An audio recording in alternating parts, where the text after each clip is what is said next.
জীবনে কখনো তুমি মিথ্যা বলনি, তাই তো তোমায় পেতে কাঁদে ধরনি।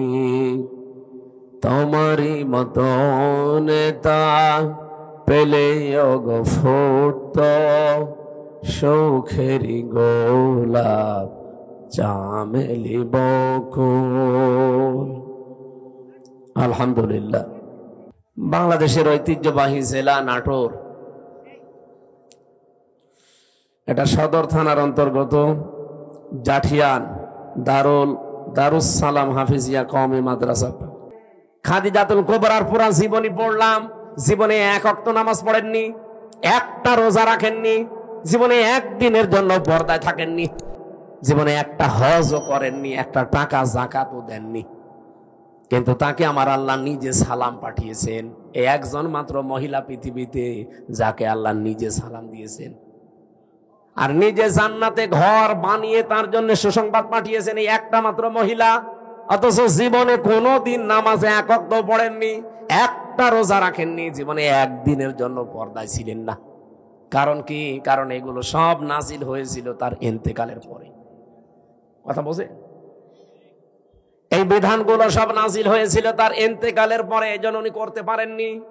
কিন্তু আল্লাহ তাকে সালাম দিয়েছেন এবং ঘর জান্নাতে বানিয়ে আলাদা তার জন্য পাঠিয়েছেন। এমন একটা ঘর খাদিজার জন্য আল্লাহ বানিয়ে রাখলেন যে ঘরের ভেতরে কোনো নয়েজ নেই, কোনো আওয়াজ নেই, গোলমাল মুক্ত। তার জীবনী পড়তে গিয়ে আমি ব্যাখ্যায় পেয়েছি এটা একটাই মাত্র কারণ। কি? একটাই মাত্র কারণ, হযরতে খাদিজাকে আল্লাহ জান্নাত দেওয়া, সালাম দেওয়া, যে জীবনে কোনো দিন তিনি স্বামীর মনে একদিনের জন্য দুঃখ দেয়নি। স্বামী যখন বাইরে থেকে আসতো ঘরটা নয়েজ মুক্ত রাখতেন, আওয়াজ মুক্ত রাখতেন, একটা নির্মল শান্ত পরিবেশ তৈরি করে দিতেন ঘরটায়, মনে হচ্ছে বাইরে থেকে এসে জান্নাতে আছে। আল্লাহ এত খুশি হয়েছিলেন স্বামীর এই আচরণটাই, নিজে সালাম তো পাঠিয়েছেন, আবার জান্নাতে ওরকম একটা আলাদা ঘর বানিয়ে সুসংবাদ পর্যন্ত দিয়েছে। আমি নিজে স্বামী সহ যত স্বামী এখানে বসে আছি, আমি গ্যারান্টি দিয়ে বলতে পারি, একটা স্বামী এখন হাত তুলতে পারবেন যে জীবনে কোনো দিন একদিনের জন্য আমার স্ত্রী আমাকে একটা দুঃখ দেয়নি? হাত তোলেন তো। নেই।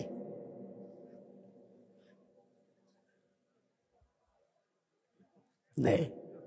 এই দুইজন তো হাত তুলতে পারে। এই ক্যামেরা এদিকে মারো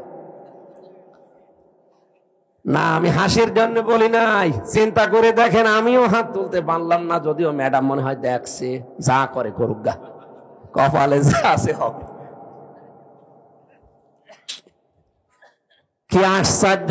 মেয়েরা, এই যে হাজার হাজার মহিলারা বসে আছে, ওরা মনে করে নামাজ পড়লে, রোজা রাখলে আর কালো বোরকা পরলে আমি জান্নাতি। কে বলিস আপনাকে? খাদিজা তো জীবনে এক ওয়াক্ত নামাজ পড়েনি, একটা রোজা রাখেনি, একটা দিনের জন্য পর্দায় ছিল না। জীবনে কোনো দিন একটা দিনের জন্য, একবারের জন্য স্বামীর মনে তিনি দুঃখ দেয়নি। এরকম স্ত্রী তৈরি করা দরকার না? এখানে যারা বসে আছেন, আল্লাহ যেন খাদিজার মতো তৈরি করে দেন আপনাদের। বলেন আমিন। না, সিস্টেমটা যদি উল্টিয়ে ফেলি, ওরা যদি হুজুর এটা একটু বলেন তো, এখানে এমন কোন স্বামী আছে কিনা যে জীবনে একদিনের জন্য স্ত্রীকে একটা দুঃখ দেয়নি? একটা প্রতিদিন 20টা করে দুঃখ দিচ্ছে। আমাদেরকে হযরতে আলীর মতো হওয়া লাগবে। আল্লাহ আমাদেরকে এই মানুষগুলোর জীবনে সামনে রেখেছেন কেন? শিক্ষা নেওয়ার জন্য। পরিবারটা জান্নাত হয়ে যাওয়ার কথা, অথচ 100টার প্রায় 99টা পরিবার এখন শান্তি নেই। সে আলেম বলেন, হুজুর বলেন আর জেনারেল বলেন, সবগুলো এখন অশান্তি, এই শুধু ছোট মনের কারণে। আমি দুনিয়ার একটা হিসাব দিচ্ছিলাম, আমি নিজের দাদার বাবাকে পর্যন্ত আর চিনতে পারছি না। 200 বছর পরে আমিও যদি কুষ্টিয়ায় আমার ওই বাড়িতে এসে বলি এই বাড়ি আমি বানিয়েছিলাম, আল্লাহর কসম 200 বছর পরে যারা ওখানে বাস করবে আমারে কুষ্টিয়ায় ঢুকতে দেবে না। এই হচ্ছে দুনিয়া। আল্লাহ এর পরের অংশে দিয়েছেন, ওয়া ইন্নামা তুওয়াফাউনা উজুরাকুম ইয়াউমাল কিয়ামা। ও পৃথিবীর মানুষেরা, বুঝে শুনে কাজ কারবার করবা, যা করো না কেন এইটা কিন্তু তোমারে দেওয়া হবে, যা করবা এইটাই তোমাকে দেওয়া হবে। ফামান যুহজিহা আনিন নার, এইটা বলার জন্য আমি এ পর্যন্ত আসলাম, ভালো করে শুনবেন। ফামান যুহজিহা আনিন নার ওয়া উদখিলাল জান্নাতা ফাকাদ ফাজ। এখানে আয়াতের দুইটা তাফসীর হয়, আলেম যারা আছেন তাদেরকে বলছি ভালো করে মিলাবেন। প্রথম তাফসীর হচ্ছে ওই লোকটার জীবন আসল সফল, যাকে আল্লাহ জাহান্নামের আগুন থেকে মাফ করে দিয়ে জান্নাতে দিয়ে দেবে, সে লোকটা সফল। আর একটা তাফসীর হচ্ছে পৃথিবীর ময়দানে যতদিন সে বেঁচে আছে, জাহান্নামের কাজগুলো যখন আস্তে আস্তে ছেড়ে দিয়ে জান্নাতের কাজের দিকে আস্তে আস্তে এগিয়ে যেতে পারে, তখন সে যেন মনে করে আমি সফল হচ্ছি। আগে নামাজ পড়তো না, এখন ধরেছে, আগে সুদ খাইতো, এখন ছেড়ে দিয়েছে। এরকম কাজ কারবার গুলো যখন আপনি জাহান্নামের কাজ একটা একটা করে ছেড়ে দিয়ে জান্নাতের কাজের দিকে এগিয়ে যেতে পারবেন, আপনি মনে করবেন আল্লাহ পাক আমাকে জীবন সফল করে দিচ্ছে। আপনি বলেন তো হচ্ছে আপনার জীবন এটা? না। আগে বিড়ি খেতেন না, এখন আরো খান। আগে সুদ খেতেন না, এখন খান। এমনকি এখানেও আমার মনে হয় এমন এমন মানুষ বসে আছে সুদের টাকা ছেড়ে দেয়, 1000 টাকা দিলে 100 টাকা বেশি দেয়। এরকম মানুষ টাকা ছেড়ে দিয়ে রেখেছে, সেই টাকা ওয়াজ শুনে যে তুলবে, এরকম মানুষ নেই। অলরেডি টাকা ছেড়ে দিয়ে এসেছে, ওয়াজ শেষ করে কালকে যে ওই টাকা তুলবে সুদের টাকা। নাকি এলাকা এখনো শুরু হয়নি? তা কারা কারা সুদের টাকা ছেড়ে দেবেন হাত তোলেন তো। একজু তা দাঁড়িয়েলা মানুষ। আপনি কয় টাকা ছেড়েছেন? না, যারা এগুলো ছেড়েছেন আপনি না খেয়ে মরে যান ভাই। সুদের টাকা খাওয়া আর মায়ের সাথে জেনা করা সমান। আরো জোরে বলেন নাউযুবিল্লাহি মিন যালিকা। আল্লাহ আমাদের হেফাজত করুন, আমিন। আমাল হায়াতুদ দুনিয়া ইল্লা মাতাউল গুরুর। আল্লাহ বলেন পৃথিবীর এই জমিনটা পুরা জীবনটাই ধোঁকা, এটা পুরাটা খেল তামাশা, এটা প্রতারণা ছাড়া দুনিয়ার মানুষ কিচ্ছু না। এখনো টের পাচ্ছ না? আমি হামজা যদি এখনই এই অবস্থায় মরে যাই, আপনারা হয়তো খবর পাঠিয়ে দেবেন বাড়িতে যে হামজা মারা গেছে। আমার স্ত্রী আমার ম্যাডামে কাঁদতে কাঁদতে বেহুশ হয়ে যাবে, আমি জানি, এত ভালোবাসি। হয়তো 2, 3 দিন, 5 দিন, 7 দিন খাওয়া দাওয়া হাফ হয়ে যাবে, খেয়ে না খেয়ে পার করবে। 4 মাস 10 দিনের ভেতরে দেখবেন সব স্বাভাবিক হয়ে গেছে। কি তাহলে আমার নিজের একা না, প্রত্যেকের জীবনে এইটা 4 মাস 10 দিনের ভেতরে ঠিক আমার শ্বশুর ম্যাডামের নিয়ে অন্য জায়গায় বিয়ে দিয়ে দেবে। কি মাত্র 4-5 দিন সংসার করার পরে ওর বাবারে কল দিয়ে বলবে, আব্বা হামজা তো আর কি ছিল, এখন যেটা দিয়েছেন এটা 100 গুণ ভালো। এই হচ্ছে দুনিয়া। আল্লাহ এইটা আমাদের বুঝিয়েছেন যে আমাল হায়াতুদ দুনিয়া ইল্লা মাতাউল গুরুর। যে হায়াত শব্দটা আছে না, এইটার ব্যাখ্যা করার জন্য আমি আয়াত পড়লাম। আপনাদের কষ্ট হচ্ছে নাকি ভাই? আর আধা ঘন্টা থাকা যাবে না? অনেক ব্যস্ত মানুষ আছে তো, এই জন্য আমি তাড়াতাড়ি করছি, এরা আবার চলে যাবে তো। আমার ভাইরা, আল্লাহ রাব্বুল আলামিন শুরু করলেন আয়াতের শুরু থেকে দেখবেন আল্লাযী খালাকাল মাউতা ওয়াল হায়াতা। আমি এমন আল্লাহ কি তোমাদের মউত আর হায়াত আমি বানিয়েছি। এবার চিন্তা করেন, আল্লাহ আয়াত শুরু করার আগে কিন্তু হায়াত আগে দেননি, আগে দিয়েছেন মউত। কি দিয়েছেন? মুফাসসিররা তাফসীর করতে গিয়ে লিখেছেন আল্লাহ পাক মানুষকে জানাতে চেয়েছেন, পৃথিবীর মানুষেরা পৃথিবীর যত উপরে ওঠো না কেন, এই কথা সব সময় মনে রাখবা যে আমার মরা লাগবে। কি করা লাগবে? আমি প্রধানমন্ত্রী না, আমি সারা পৃথিবীর যদি মরল হয়ে যায়, এই চিন্তা সব সময় পেছনে রাখবা যে আমার মরা লাগবে। তাহলে দুনিয়ার জীবনটা পরিচ্ছন্ন থাকবে তোমার।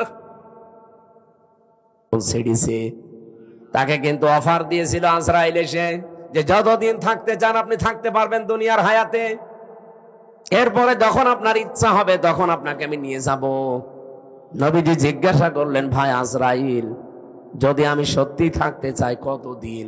যতদিন ইচ্ছা পারবেন, তারপরে মরা লাগবে। কারণ কুল্লু নাফসিন যায়িকাতুল মাউত, এটা সবার জন্যে। বিশ্ব নবী তখন ডাক দিয়ে বলেন, ফেরেশতা, মরায় যদি লাগে তখন এই নশ্বর দুনিয়ায় আমি আর থাকতে চাই না, আমার মাবুদের কাছে আমারে নিয়ে চলো। হযরতে আজরাইল নিজে বর্ণনা করেন যে আমি শুধুমাত্র তার বুকের উপরে হাতটা রেখেছিলাম, বিশ্বনবী মুহাম্মদ রাসূলুল্লাহ চিৎকার দিয়ে বললেন, হাত সরাও। হাতটা সরিয়ে ফেলেছি। ফেরেশতা বলে, হুজুর, আমি আজ পর্যন্ত পৃথিবীতে কারো কাছে জান কবজের অনুমতি চাইনি, আজকেই প্রথম। আপনি হাত সরাতে বললেন, আমি কিন্তু জানি আল্লাহর পরে আপনার স্থান। এত আসানে, এত সহজে দুনিয়ায় কাউকে আমি কবজ করি নাই, যত আসানে শুধু হাতটা রেখেছিলাম। নবীজি বলেন, আজরাইল, এটাই যদি তোমার হাত রাখা হয়, মনে হচ্ছে উহুদ পাহাড় আমার বুকের উপরে রেখে দিয়েছে। আমি মুহাম্মদের শরীরে পৃথিবীর মানুষের তুলনায় ৭০ জন মানুষের শক্তি আমার শরীরে। এত শক্তি আল্লাহ আমার এই শরীরে দেওয়ার পরে তোমার হাত রাখলে যদি আমি হাত সরাতে বাধ্য করতে পারি, যে আমার আর সহ্য হয় না, উহুদ পাহাড় মনে হচ্ছে। আমার গুনাহগার উম্মত যারা দুর্বল, এদের কি আচরণ করবা? যত কষ্ট আছে দুনিয়াতে মরণের, সব আমার বুকের ওপরে আজকে দাও। আমার এতিম উম্মত যারা আমার পরে দুনিয়ায় থাকবে, এদের মরণে এত কষ্ট দিও না। হযরতে আজরাইল ওই দিন একটা গ্যারান্টি দিয়েছিলেন, নবী আপনি চিন্তা করবেন না, আপনার উম্মত যদি পৃথিবীতে কোরআনে কারীমের সূরা বাকারার 255 নাম্বার আয়াত, যেটা আয়াতুল কুরসি, এখানে 10টা ক্ষমতার কথা আছে আল্লাহ। আমি এমনিতে সূরা মুলুক পড়ি নাই। মুলুক মানে ক্ষমতা, মুলুক মানে রাজত্ব। এখানে 10টা বিষয় আছে। এই 10টা বিষয় যদি কোনো মানুষ নিজে পড়তে পারে ফরজ নামাজের পর, আর এই 10টা বিষয় যদি তার প্র্যাকটিক্যাল লাইফে আমল থাকে, এর উপরে যদি জীবন চালাতে পারে, আমি ফেরেশতা গ্যারান্টি দিলাম, মায়ের স্তনে মুখ লাগিয়ে মানুষ যেভাবে ঘুমিয়ে যায়, ঠিক ওইভাবেই সে ঘুমিয়ে যাবে। এরকম মরণ আমাদের দরকার নেই, বলুন? আয়াতুল কুরসিটার আমল চালাবেন, আর আপনি দেখবেন এর ভেতরে কি আছে। আমার যদি আয়াতুল কুরসির আলোচনা আজকে থাকতো, এই 10টা বিষয়ের ক্ষমতার বিস্তারিত বর্ণনা বলতাম। শুধু হাদিসটা বললাম, ফরজ নামাজের পরে সালাম ফিরিয়েই পড়বেন, আস্তাগফিরুল্লাহ, আস্তাগফিরুল্লাহ, আস্তাগফিরুল্লাহ 3 বার, আল্লাহু আকবার 3 বার, আল্লাহুম্মা আনতাস সালাম ওয়া মিনকাস সালাম, এটা একবার, আর আয়াতুল কুরসি। কিছু না পড়লেও এগুলো মাস্ট বি পড়বেনই। আর আস্তে আস্তে যদি এগুলো বুঝতে পারেন যে কি বলছেন, জীবনে যত বেশি সেট করতে পারবেন আপনার চলার প্র্যাকটিক্যাল লাইফে, জীবন চলার পথে, আপনি দেখবেন আপনার জীবন পরিচ্ছন্ন হতে আছে। ওই যে ফামানসু হুসিহানিন নার ওয়া উদখিলাল জান্নাতা ফাকাদ ফাজ, আপনাকে সফল আল্লাহ করে দেবে। আস্তে আস্তে জাহান্নামের কাজ আপনি ছেড়ে দেবেন, জান্নাতের কাজের দিকে আপনাকে ঠেলে ঠেলে আল্লাহ দিয়ে দেবে। আমরা এরকম একটা সুখের মরণ চাই। এরপরের শব্দ ছিল আল হায়াত। আল্লাহ হায়াত বানিয়েছেন। হায়াত কয় প্রকার? কোরআন শরীফ পড়ে আমি হায়াত পেয়েছি 5 প্রকার। প্রথম হায়াতে আমরা যেটা ছিলাম তার নাম আরওয়া, রুহের জগৎ, যেটা হযরতে আদম নবীর পৃষ্ঠদেশ থেকে আমাদের সবাইকে আল্লাহ একদিনে বের করেছেন। এজন্য পৃথিবীর প্রতিটি মানুষের হায়াত সমান। এখানে এই তথ্য জানেন না অনেকে। দুনিয়ায় যত মানুষের আগে এসেছে, যত মানুষ এখন আছে, কিয়ামত পর্যন্ত যারা আসবে, সবার হায়াত সমান। এদিকে তাকান, সবার হায়াত সমান। আমি আপনাকে একেবারে শেষ পর্যন্ত মিলিয়ে দেব। আদম আলাইহিস সালামের পর থেকে দুনিয়ায় যারা এসেছে, তারা 1000 বছর, 950 বছর এরকম হায়াত পেত। তারা ওই সময় থেকে চলে গেছে। এরপরে যারা আস্তে আস্তে সিরিয়ালে আসছে, 150 বছর, 200 বছর, 50, 60 বছর পরে পরে চলে যায়, নতুন মানুষ আসে। এই যারা চলে গেল, ওরা কোথায় যাচ্ছে? এই যে হায়াত 5 প্রকার বললাম কেন? আল্লাহ পাক প্রথম হায়াত দিয়েছে আলমে আরওয়া, যেটা আমরা সবাই একসাথে ছিলাম। দ্বিতীয় হায়াতের নাম হচ্ছে আলমে বুতুন, যেটা মায়ের পেটে থাকা লাগে নির্ধারিত সময়। সর্বনিম্ন থাকা লাগে 6 মাস, সর্বোর্ধ্বে 10 মাস 10 দিন। ওটা একটা নির্ধারিত প্রায়। এরপরে আর একটা হায়াত আছে, তার নাম আলমে দুনিয়া, যেটা আমরা আছি এখন। এরপরে সামনে আরো দুইটা বাকি আছে। একটা হচ্ছে আলমে বারজাখ, যেটা কবরের জগৎ বলে। অমিউ ওয়ারাইহিম বারজাখুন ইলা ইয়াউমি ইউবআসুন। তোমাদের এরপরে একটা পর্দার আড়ালের জগৎ আসতেছে, তার নাম বারজাখ, কবর। এরপরে তোমাদের ওঠা লাগবে আলমে আখেরাত, আখেরাতের জগতে। কয়টা পেলাম জগৎ? বলেন বলেন। একটা অলরেডি পার হয়ে গেছে নাকি? দুইটা পার হয়ে গেছে। একটা আলমে আরোয়া, আর একটা আলমে বুতুন, মায়ের পেট। সামনে আর দুইটা বাকি আছে, মাঝখানেরটায় আছি। আরে আগে দুইটা গেলে পরে দুইটা থাকলে মাঝখানেরটায় থাকা যায় না। এবার একেবারে কিয়ামতের আগের 5 দিন আগে যে লোকটা আসবে দুনিয়ায়, সেও তো মারা যাবে। কথা বলে না কেন? আদম নবীর পরে যে লোকটা দুনিয়ায় এসেছিল, সে 900 বছর মনে করেন ছিল। এই 900 বছর পরেই তো এখন তার আলমে বারজাখ শুরু হয়ে গেছে, কবরের জগৎ। আর কিয়ামতের 5 দিন আগে যে লোকটা আসবে, সেও তো কবরে 5 দিন থাকবে। এই যে আমি হায়াত সমান বললাম, প্রত্যেকের কেন বলেছি জানেন? আমরা তো সব একদিনই আদমের পিঠ থেকে বের হয়েছিলাম, কিন্তু আগে পরে আসার কারণে প্রত্যেকের কবরের জগৎ কিন্তু একই। হয়তো তারা আগে পাল্টিয়েছে, আমরা পরে আসতেছি। আমরা চলে যাওয়ার পরে যারা আসবে, ওরা তো এখন ওই রকম কবরের জগতে আছে। বারজাখুন মানে কি? এই পর্দার আড়াল। এই যে পর্দা দেওয়া আছে, এর পেছনে যারা আছে, ওরা সিরিয়াল করে আসবে, আমরা ওখানে চলে যাব। তাহলে পৃথিবীতে যত মানুষ এসেছে আসবে, এখন আছে, সবার হায়াত কিন্তু সমান। হয়তো দুনিয়ার হায়াত একটু কম বেশি হয়, তাও 5 বছর, কেউ 10 বছর, কেউ 50-100 বছর।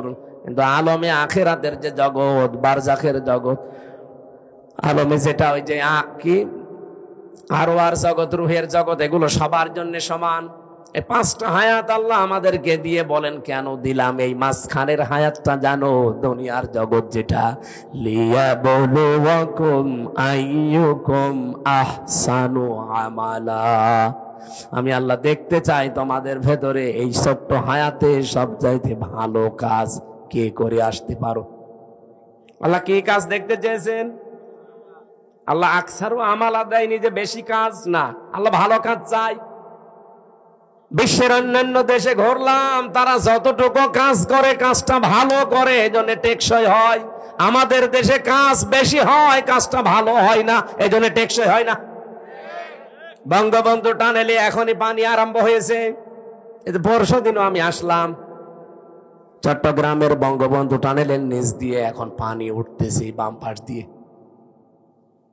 100 বছরের টার্গেট নিয়ে বানানো। এই যে পাবনা আর উপরের এই যে কি ব্রিজ যেন, এটা কত বছর চলছে বলেন? ওর নিজের মেয়াদ শেষ হয়ে গেছে, তারপরও যা সেইটাই আছে। আপনার তো কাজ আল্লাহ বেশি চাই না, দুনিয়ায় কাজ চাই, ভালো কাজ। কি চাই? আল্লাহ জানে আকসার আমালা দেয়নি যে বেশি বেশি কাজ করো না, কাজ আপনি অল্প করেন, কিন্তু কাজটা যেন আরো জোর বলেন। আহসান আমালার ব্যাখ্যায় আমি আর একটা জিনিস পেয়েছি।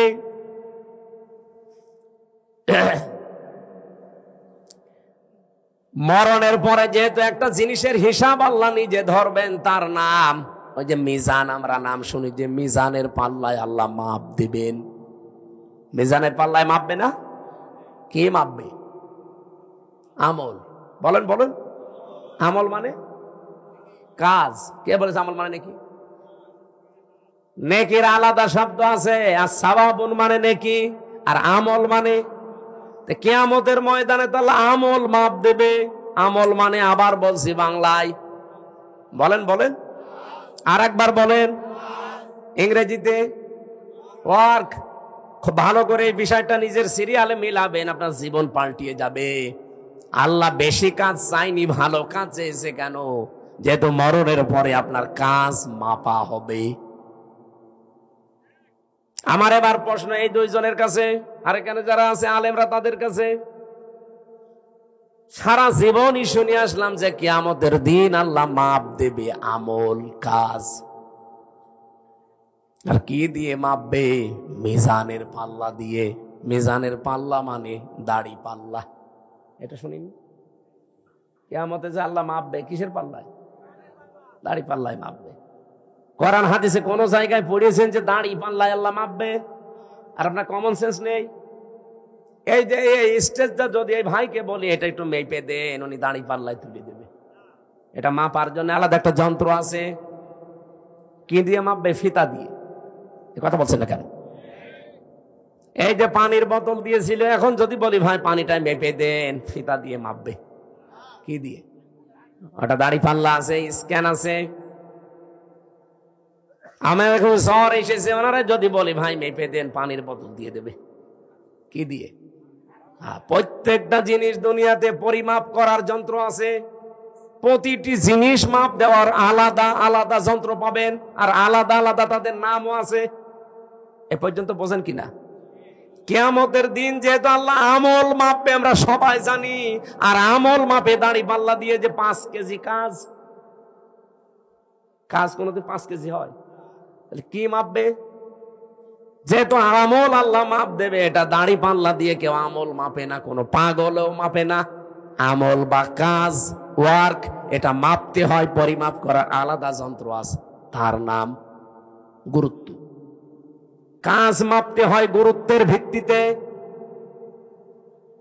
আপনি কি নতুন শুনছেন? জীবনে কোনোদিন তাফসীর পড়েননি নাকি এইভাবে পড়েননি? কিয়ামতের দিন আল্লাহ মাপ দেবে, আমরা সারা জীবন শুনে আসছি আমল, আর মাপ দেবে কিসে? মিজানের পাল্লায়। মিজান মানে যত তাফসীর আছে, যত অভিধান আছে আরবি পৃথিবীতে যত আছে নিয়ে আসেন। কোন জায়গায় মিজান মানে দাড়ি পাল্লা লিখা আছে? আছে। মিজান মানে মানদণ্ড, মিজান মানে ন্যায় বিচারের প্রতীক। এই জন্য হাইকোর্টে দেখেন সরকার একটা দাড়ি পাল্লা টাঙিয়ে রেখেছে, দেখেননি? হাইকোর্টে যেয়েছেন কোনোদিন? দাড়ি পাল্লা টাঙানো আছে। ও দাড়ি পাল্লা মানে কি? জামাত ইসলামের দাড়ি পাল্লা না। সরকার দেশের মানুষকে বোঝাতে চায় যে বাংলাদেশের কোন জায়গায় যদি ন্যায় বিচার না পাও, এ হাইকোর্টে আসলে ন্যায় বিচার পাবে। এই দেখো তার প্রতীক, দাড়ি পাল্লা দিয়ে দুই দিকে পাল্লা, একটাকে একদিকে ঝোলা আছে, সমান্তরাল করা, একেবারে সমান সমান। এখানে এসে ন্যায় বিচার পাবা, এটা ন্যায় বিচারের প্রতীক। কোরআনে কারিমে আল্লাহ এরকম একটা আয়াত দিয়েছেন, সূরা হাদীদের 25 নম্বর আয়াত। লাকাদ আরসালনা রুসুলানা বিল বাজ্জিনাত ওয়া আনসালনা মাআহুমুল কিতাবা ওয়াল মিজান লিয়াকুমান নাসু বিল কিসতি। এখানে 3টা বিষয় আছে। অবশ্যই আমি দুনিয়াতে রাসূল পাঠিয়েছি, 1 নম্বরে। 2 নম্বরে তাদের সাথে মিজান দিয়েছি। মিজান মানে মানদণ্ড, ন্যায় বিচার করার জন্য মানুষের ভেতরে মানদণ্ড কি হবে সেটা আমি দিয়েছি, তার নাম কি? তাহলে এখানে মিজান মানে মানদণ্ড, ন্যায় বিচারের একটা পথিকের নাম মিজান। আর আমরা সবাই এখন জানলাম, যারা শিক্ষিত মানুষ জিজ্ঞাসা করে দেখেন, প্রত্যেকেই বলবে কাজ মাপতে হয়, আমল মাপতে হয়, এটা দাড়ি পাল্লা দিয়ে না, এটা মাপতে হয় গুরুত্বের ভিত্তিতে। আপনি কাজটা গুরুত্বপূর্ণ কিনা সেটা আল্লাহ দেখবে। এখানে গুরুত্বপূর্ণ কি কাজ বলেন? এই যে স্টেজের গুরুত্বপূর্ণ হচ্ছে খুঁটি আর সামিয়ানা। এই খুঁটি আর সামিয়ানা যদি না থাকে, গুরুত্বপূর্ণ এই 2টা, এই স্টেজের কোনো দাম আছে? আর কেউ স্টেজ বলবে? কিন্তু গুরুত্বহীন অনেক জিনিস এখানে আছে। কি? এই যে এখানে যে রেহালটা আছে, এটা যদি না থাকে কেউ স্টেজ বলবে না। এই যে মাইকটা আছে, এই টেবিলটা আছে, এখানে যে সামিয়ানা দিয়ে রেখেছেন সুন্দর করে, যে লাল কার্পেট, এগুলো যদি না থাকে, ফুল দিয়েছেন, লাইট দিয়েছেন, বলেন তো এগুলো গুরুত্বপূর্ণ না গুরুত্বহীন? এত সহজ করে বাংলা ভাষায় বোঝানোর পরেও যদি না বুঝে, আমার মনে হয় আপনাদের কোরআন শরীফ, বুখারী শরীফ দিয়ে আর হবে না, এখন বাকারি শরীফ লাগবে। কিভাবে বলবো বলেন তো? সারা জীবন কি শুনে আসলো যে কিয়ামতের দিন মিজানের পাল্লায় আমল মাপবে। আমল মানে কাজ। এই কেজি, এইদিকে 5 কেজি গোনা তুলে দেবে, এইদিকে 6 কেজি নেকি তুলে দেবে, একদিকে ভার হয়ে যাবে, জান্নাতে চলে যাবে। আরে ভাই, আমল কাজ মাপে মানুষ দাড়ি পাল্লা দিয়ে? কোন পাগলে বিশ্বাস করবে? কাজ মাপতে হলে গুরুত্বের ভিত্তিতে মাপা লাগে। আমি এই ভাইকে বললাম, ভাই কুষ্টিয়ায় যান, এই কাজটা করে আসেন। বিকালে বেলা দেখে উনি কাজে না যেয়ে ওই নাটোরের মোড়ে মার্বেল খেলছে। আমার কথার গুরুত্ব দিয়েছে, কাজের গুরুত্ব দিয়েছে। আল্লাহ পৃথিবীতে গুরুত্বপূর্ণ কাজ দিয়েছেন আমাদের জীবনে 500টা। কয়টা? এই কোরআনে আছে 6666টা আয়াতের 500 আয়াত শরীয়তের বিধান গুরুত্বপূর্ণ, যেটাই খুঁটি আর সামিয়ানার মতো। এটা না থাকলে যতই আনুষঙ্গিক কাজ করেন একটা কাজের মূল্য থাকবে না, কারণ খুঁটি নেই, সামিয়ানা নেই, জীবনে এখানে কেউ আসবেও না স্টেজ বলি। আমি আশা করি কথা কি বোঝাতে চাই আপনি বুঝেছেন। জীবনের গুরুত্বপূর্ণ এই কাজগুলো আজ আমাদের নেই। গুরুত্বহীন যেগুলো, এই টিস্যু বক্স, এই যে এটা, এই যে সামিয়ানা, এই যে মাইক, এই কার্পেট, এগুলো না হলেও চলে। হয়তো ওইগুলো নিয়ে আমরা আজ মারামারি করছি। বলেন ওইগুলো নিয়ে আজ বাংলাদেশে মারামারি, শুধু দল বেদলে বিভক্ত। অথচ এই 500 আয়াত নিয়ে কোনো জায়গায় মারামারি হয় না। এই 500র ভেতরে একটা আইন হচ্ছে আল আকিমুদ্দিন ওয়ালা তাতাফাররাকু ফি। এই জমিনে আল্লাহর দ্বীন কায়েম করা লাগবে, এখানে কোনো ফতোয়াবাজি চলবে না। এই জায়গায় কোনো ফতোয়া নেই, যত ফতোয়া সব মাথায় টুপি কয়কলি দিয়েছেন এটা নিয়ে। আরে রাজশাহী, চাঁপাইনবাবগঞ্জ, নওগাঁ, নাটোর এগুলোতে আরো বেশি। আমিন জোরে বলবেন, আসতে বলবে, এই নিয়ে মারামারি করে। গুরুত্বপূর্ণ কাজগুলো আগে করেন, কারণ কিয়ামতে আল্লাহ এইটাই মাপবে। মানুষের কাজ মাপতে হয়, আমল মাপতে হয় গুরুত্ব কি, গুরুত্বর সাথে গুরুত্বহীন না গুরুত্বপূর্ণ, এইটা আল্লাহ দেখবে। আল্লাহ আমাদেরকে যেহেতু গুরুত্বপূর্ণ কাজ করার জন্য 4টা বিষয় আমি এখানে পেয়েছি। কোন কাজ আপনি আমি ভালো মনে করলে হবে না, এটার জন্য শর্ত 4টা। কাজটা ভালো কিনা শর্ত কয়টা? 1 নম্বরে কাজের জন্য জ্ঞান থাকা লাগবে, যেটা আমরা আরবিতে এলেম বলি। যে কোনো কাজ হাতে নেওয়ার আগে দেখতে হবে ওই বিষয়ে লোকটা জ্ঞানী কিনা। বাংলাদেশে এমন এমন মন্ত্রী ছিল, সারা জীবন পড়েছে আইন নিয়ে, আর তারে দিয়েছে খাদ্য মন্ত্রী, ওই যে টাকটা গম চুরি করেছে। আরে ভাই, যে বিষয়ে পড়েছে আপনি তারে সেই বিষয় দেন। ও পড়লো সারা জীবন আইন নিয়ে, ওরে আপনি খাদ্য দিয়ে রেখেছেন, ও খাদ্যের কি বুঝবে? আমার কথা কি রাগ হচ্ছে? 2 নম্বরে নিয়ত থাকা লাগবে। এটা দুনিয়ার লোক দেখানোর জন্য আপনার হলে হবে না, এটা হওয়া লাগবে কার জন্যে? এই জন্য যারা কালেমা পড়েন লা ইলাহা ইল্লাল্লাহ, তাদেরকে আল্লাহ শিখিয়েছেন, তুই বল কুল ইন্না সলাতি ওয়া নুসুকি ওয়া মাহইয়ায়া ওয়া মামাতি লিল্লাহি রাব্বিল আলামিন। সূরা আনআম 8 নম্বর পারা 9 নম্বর পৃষ্ঠা 9 নম্বর লাইনের 163 নম্বর আয়াতে আছে তাফসিরে ফি জিলালিল কোরআন। আল্লাহ বলেন, নবী আপনি বলেন, আমার নামাজ, আমার কোরবানি, আমার বেঁচে থাকা, আমার মরে যাওয়া দুনিয়ার কারো জন্য না, সব আমি আল্লাহর জন্য করি। নিয়তটা পাকাপাকি করা লাগবে, লোক দেখানোর জন্য করলে হবে না ভালো কাজ। 3 নম্বরে ধৈর্য লাগবে। কি লাগবে? আর এখন মুসলমানদের সবচাইতে বড় সম্পদ এখন পৃথিবীতে এইটা, ধৈর্য ধারণ করা লাগবে। বাংলাদেশে অনেক ষড়যন্ত্র চলছে বিভিন্ন কায়দায়, ধৈর্য ছাড়া এখন আর উপায় নেই। আমি ষড়যন্ত্রের নামগুলো বলতে পারলাম না। 4 নম্বরে ইখলাস লাগবে। কি লাগবে? যতগুলো তথ্য এখানে আমি লিখেছি, এটা যদি একটা একটা করে সিরিয়াল করে বলতে যায়, এখন তো 11:30, এত রাত পর্যন্ত কথা বলাও ঠিক না। আর কিছুক্ষণ পরে তাহাজ্জুদের নামাজ, ফজরের নামাজ। জেলে বসে যে কিছু নোট করেছিলাম, বাইরে এসে করেছি, সেগুলো দিয়ে মেয়েদের এই যে সাংসারিক জীবনে অশান্তি কেন, দাম্পত্য জীবনের কলহ এবং তার সমাধান কি করে করা লাগে আমি লিখেছিলাম। ওইটা কোথায় পাওয়া যায় জানি না, ওই গাড়িতে আছে মাদ্রাসায়। আপনারা যাওয়ার সময় মেয়ের জন্য, বর জন্য নিয়ে পড়াবেন। পোড়াটা 120 পৃষ্ঠা লিখেছি। আমার মনে হয় পোড়াটা যদি মেয়ে, বউ, শাশুড়ি এগুলো পড়ে, পরিবারে শান্তি আসবে। ওই সিরিয়াল বসে বসে না দেখে বইটা পড়াবেন, ওই মাদ্রাসায় আছে। আমি আয়াতটা আজ পর্যন্ত রাখছি, কারণ এখন ব্যাখ্যা করতে গেলে আমার গলা বসে যাচ্ছে। এরপরে কালকের অনুষ্ঠান অনেক দূরে, এরপরে বাড়িতে একটু সময় দেওয়া লাগবে। অনেকদিন বাইরে আছি, আজকের মতো মাপছি, শেষ করে নিলাম। আর এরা সব ব্যস্ত মানুষ আমরা। আমি আবার আসবো ইনশাল্লাহ। এই মাদ্রাসার দিকে একটু খেয়াল করা দরকার। মাহতামিম সাহেব আমার কথা বলছিল যে এই জমিটা নেওয়ার জন্য 36 লাখ টাকা লাগবে। এই রকমের 2 টাকা 5 টাকা তোলার তো কাজ না। এখানে দরকার বড় বড় যারা ডনার আছে তাদের। বাংলাদেশে এই যে আমি আকিস গ্রুপের নাম বললাম, রংধনু গ্রুপের নাম আছে, এইরকম যারা মানে মাল, ফ্যান মনে হচ্ছে যে রওশন এরশাদের মতো, এর জীবন যৌবন সব শেষ হয়ে গেছে। এই দুটুকু যদি বাতাস না আসে,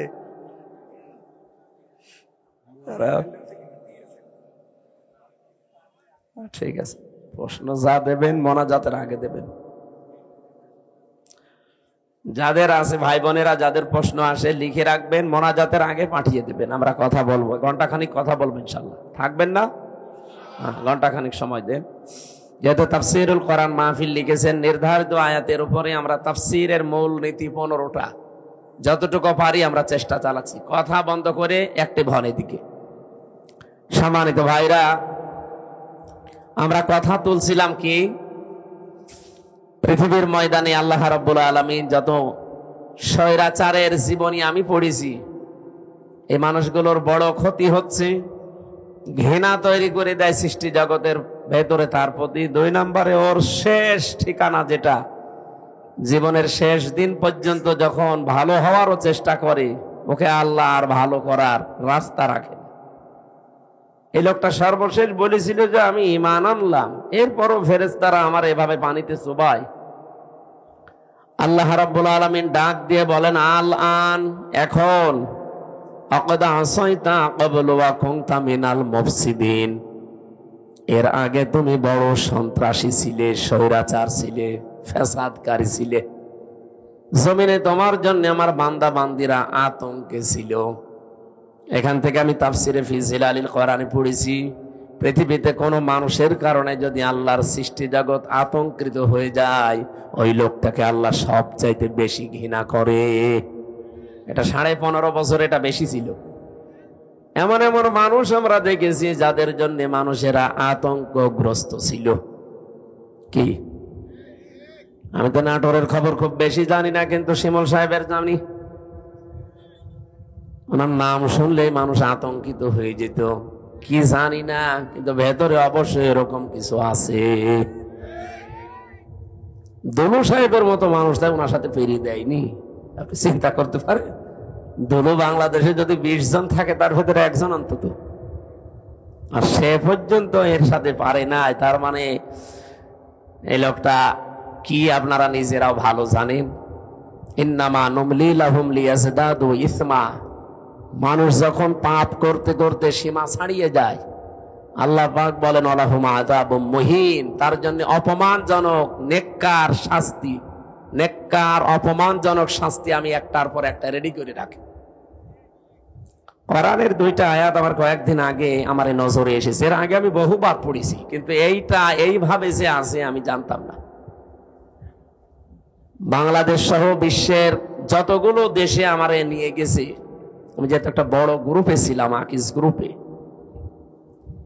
এনাদের মাধ্যমে বিশ্বের বহু দেশে আল্লামা সাঈদের মতো আল্লাহ রাব্বুল আলামিন ওনাদের ওসিলায় কোরআনের দাওয়াত নিয়ে যতগুলো দেশে গেছি, যতগুলো আন্তর্জাতিক সেমিনারে, বিশ্ববিদ্যালয়ে, আমি এই আয়াতটা আমার নজরে এতদিন হাজার হাজার বার পড়েছি, কিন্তু না, এখন আমার কাছে এই তথ্যগুলো আসার পর একটা আশা সঞ্চার হয়।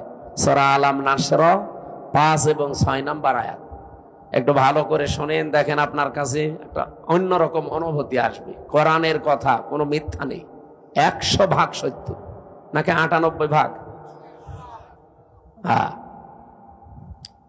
আল্লাহ পাক বলেন ফাইন্না মাআল উসরি ইসরা, ইন্না মাআল উসরি ইসরা, 2 বার রিপিট করলেন। আর উসরুন মানে কষ্ট, এই শব্দের আগে আল্লাহ পাক দিয়েছেন আলিফ লাম। কোন শব্দের আগে আলিফ লাম আসলে 4টা অর্থ বের হয়। 1 নাম্বার, এটা নির্দিষ্ট করার জন্য, এটা মারেফা, এর আগে আল্লাহ মা দিয়েছেন, এর আগে ইন্না দিয়েছেন, এর আগে ফা দিয়েছেন। তাফসিরে মুফাসসিরিন ইকরাম 42টার উপরে আমি বসে বসে মিলিয়েছিলাম যে দেখি কোনটার কি বক্তব্য আয়াতের ব্যাপারে। আমার আশ্চর্য লেগেছে। ফি জিলালিল কোরআন মুফাসসির বোঝাতে চেয়েছেন, পৃথিবীতে কোনো মানুষ যদি একটা কষ্ট সহ্য করে 3টা কারণে, এই এদিকে তাকান, হচ্ছে না, আপনি যদি দুনিয়ায় কষ্ট পেয়ে থাকেন একটা কারণ, কয়টা? না, 3টা। কষ্ট পেলেই হবে না, কষ্ট যদি আপনি পেয়ে থাকেন তিন কারণে। আল্লাহ কষ্টের পরে কথা বলতে গিয়েছেন ইসরা, এর আগে আর আলিফ লাম দেয়নি, এটা নাকেরা, অনির্দিষ্ট শব্দ। মুফাসসিরিন ইকরাম বোঝাতে চায় আল্লাহর বক্তব্য, দুনিয়াতে যদি কেউ একটা কষ্ট সহ্য করে, কমপক্ষে তার ওই কষ্টের সাথে ৭০টা সুখ আল্লাহ জড়িয়ে রাখে। না, এ পর্যন্ত আপনারা কিছুই বোঝেননি, আন্দাজে সুবহানাল্লাহ বলেছেন।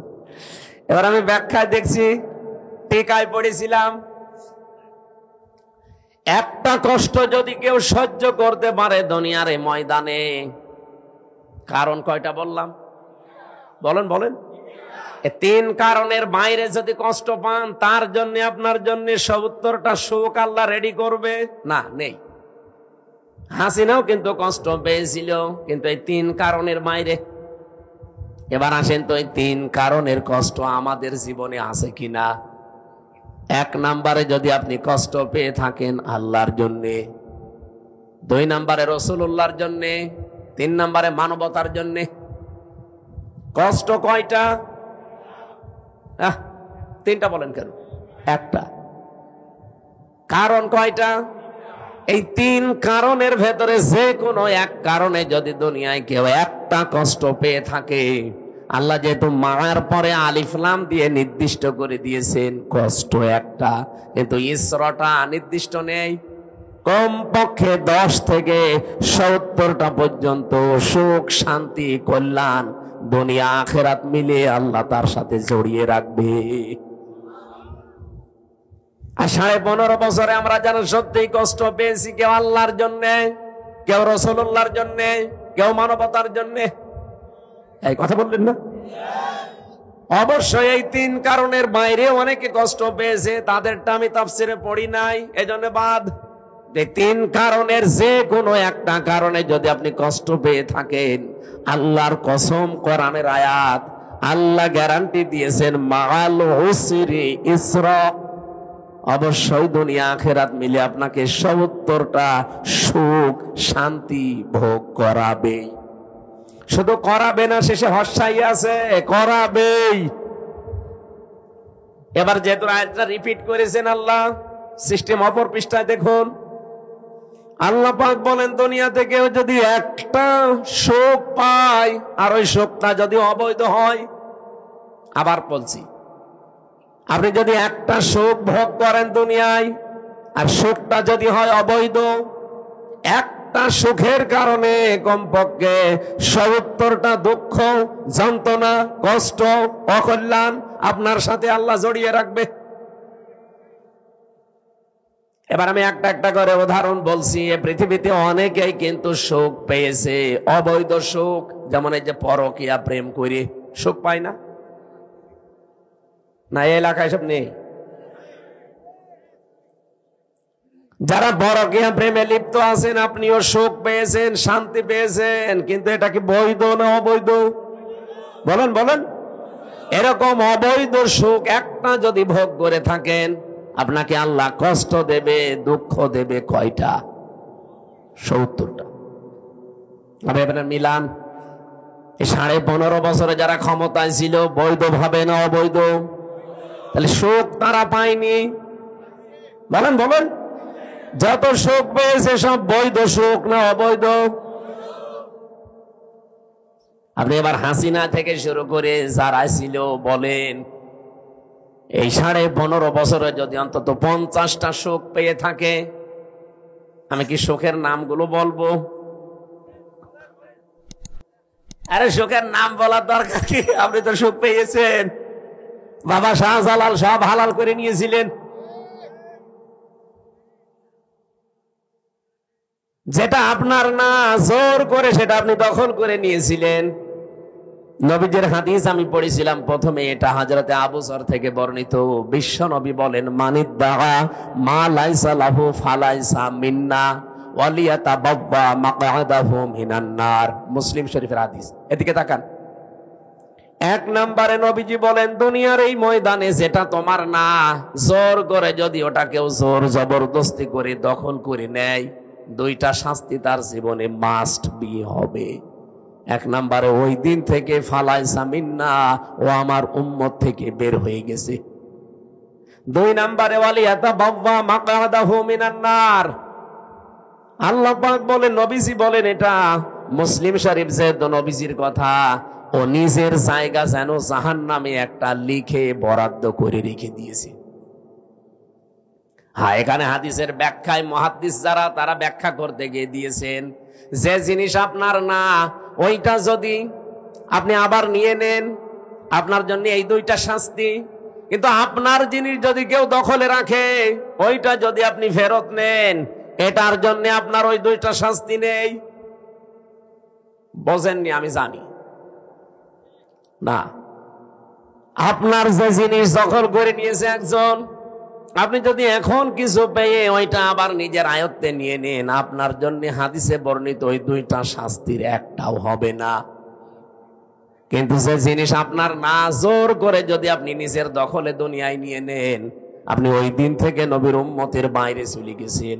আপনি নামাজ পড়তে পারেন, রোজা রাখতে পারেন, হজ করতে পারেন, কিন্তু নবীর উম্মত আপনি আর নেই। হ্যাঁ, কিন্তু ওটা যদি আপনারই ছিল, দখল করেছিল একজন, সেটা আপনি আবার ফেরত পেয়েছেন, আপনার জন্য শাস্তি না।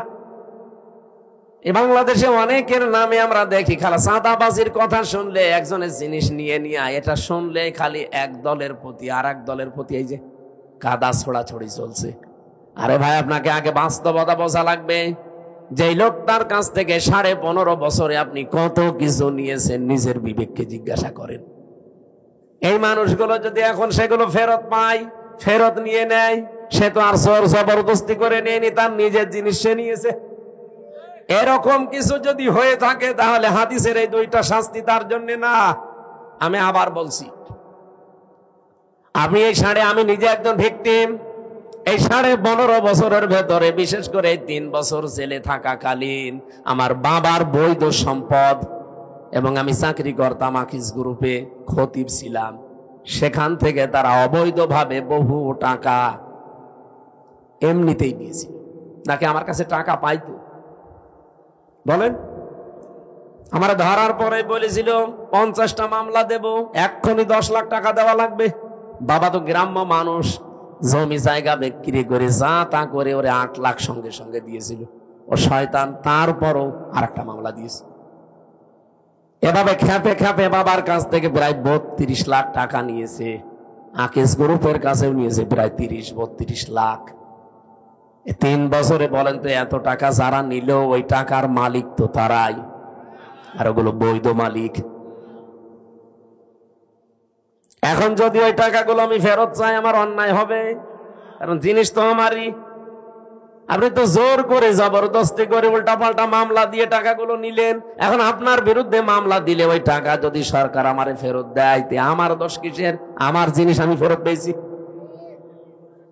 কয়েকদিন আগে যে সিরাজগঞ্জ গোল চত্বরে বসেছিলাম, তারেক জিয়া সাহেবের গ্রামে গিয়েছিলাম এক মাহফিলে, গাবতলী থানা না, ওই গ্রামে গিয়েছিলাম আগস্টের 5 তারিখের আগে। স্টেজ থেকে তাড়তে তাড়তে মাঠের ভেতরে ওসি সহ আমার প্রায় 1-1.5 কিলোমিটার দাঁড়িয়েছে। পা মা কেটে ওই দিন আমার গাড়িটা ড্রাইভারটা ধরে আটকে রেখে দিয়েছিল। পরবর্তীতে যাদের পাঠালাম তাদের বলেছে টাকা দিতে বলেন। কিসের টাকা? দেওয়া লাগবে। 1,13,000 টাকা গুছিয়ে দিয়েছিলাম বিভিন্ন জায়গা থেকে। ওই দিন তো আমি নিজেই পালিয়ে বেড়াচ্ছি। ওটা মে মাসের মনে হয় শেষের দিকে হবে। আগস্টের 5 তারিখের পরে সেই দেশ পরিবর্তন হয়ে গেছে, ওর নামে বিভাগীয় মামলা হয়েছে। ওরে এখান থেকে পাঠিয়ে দিয়েছে কক্সবাজারের টেকনাফে। ওর বন্ধু এখানে চাকরি করে, আর একজন খোঁজ পেয়েছে যে আমার মাহফিল সিরাজগঞ্জে, ওই জায়গা থেকে চলে এসেছে।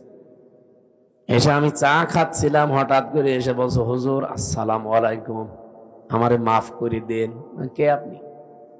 বলছে আমি সেই ওসি আজাদ। আরে ভাই, আপনারাই খুঁজছি, এদিকে আসেন।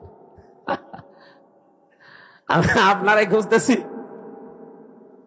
আপনি যে বেকার আমার গাড়িটা আটক করে নিয়ে এতগুলো টাকা নিলেন, আর আমার যে তাড়া দিয়েছিলেন, হুজুর আমার বিভাগীয় মামলা হয়েছে, আমার চাকরি মনে হয় থাকবে না।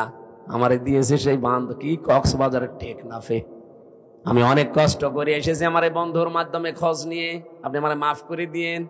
কোনো অনুষ্ঠানে যেন অন্তত আমার নামে কিছু বললেন না। আমি কিছু বলবো না, আগে টাকা ফেরত দিন। আচ্ছা টাকা নেই, টাকা নেই তো কিসের মাফ? 7 দিন সময় দিলাম, টাকা ফেরত দেওয়া লাগবে। আপনাদের এই নাটোরের সন্তান একজন ছিল আব্দুল বারী রশিদি, এই যে সিংড়ায় বাড়ি, ওই ভাইয়ের গাড়ি আটকিয়েছিল। শেষ পর্যন্ত এখানে ডিস্টার্ব করা যাবে না, থাক এখানে দাঁড়িয়ে থাক ভাই, আপনি জানেন, আপনি এখানে এসে বসেন তো ভাই।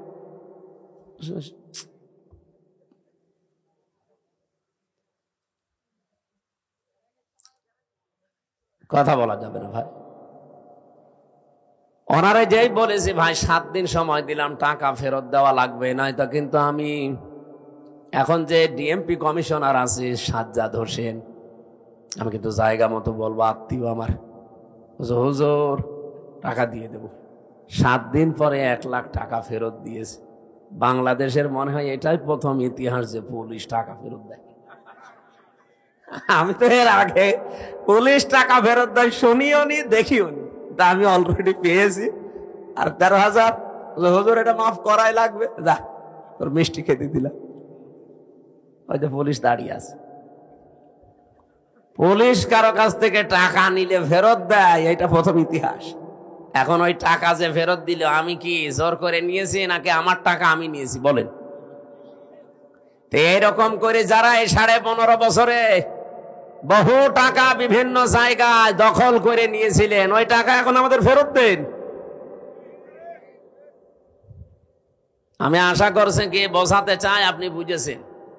সুতরাং যারা এতদিন মাল কামিয়েছেন, বাংলায় বললাম, এই টাকাগুলো যার কাছ থেকে নিয়েছেন তার ফেরত দিয়ে দিন, নাই তো সে আপনার কাছে যে নেবে তখন তার নামে আপনি বদনাম বের করবেন। উনি জোর জবরদস্তি করে, সাদাবাজি করে, সাদাবাজি করেছে, তার জিনিস ফেরত নিয়েছে। এরকম যত জায়গায় যার জিনিস ছিল সবগুলো ফেরত দেন। ইসলামী ব্যাংক যাদের, তারা ফেরত পেয়েছে।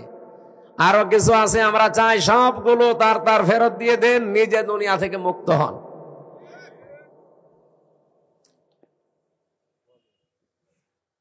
একজন ওসিকে পেয়েছিলাম জেলখানায়, আমি তো ফাঁসির কন্ডেম সেলে থাকতাম সব সময়। উনি আমার এসে একদিন বলছো, হুজুর আপনি তো তওবার কথা বলেন। আমি ওখানে ভেতরে ওই ওয়াক্তীয় নামাজ পড়াতাম, আমার পেছনে নামাজ পড়ার জন্য অনেকে আসতো। নামাজের পরে 2-3 মিনিট করে কথা বলতাম। একদিন তাওবার বিষয়ে কথা বললে উনি আমারে বলছে, হুজুর আমি একটা তাওবা করেছি, দেখেন তো আমার তাওবা হয়েছে কিনা। কি? সেই যে নির্বাচন গেল, আমি বাইরে ছিলাম, এখন আমার 8 বছর জেল, একটা হত্যা মামলার।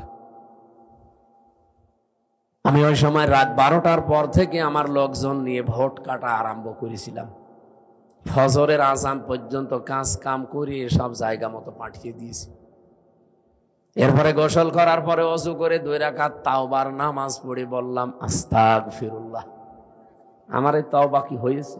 না, আপনার ইয়ার কি হয়েছে? এটাকে তাওবা বলে? আপনি কি আল্লাহর কাছে দোষ করেছেন যে আস্তাগফিরুল্লাহ পড়ছেন? আপনি তো দোষ করেছেন হামজার কাছে।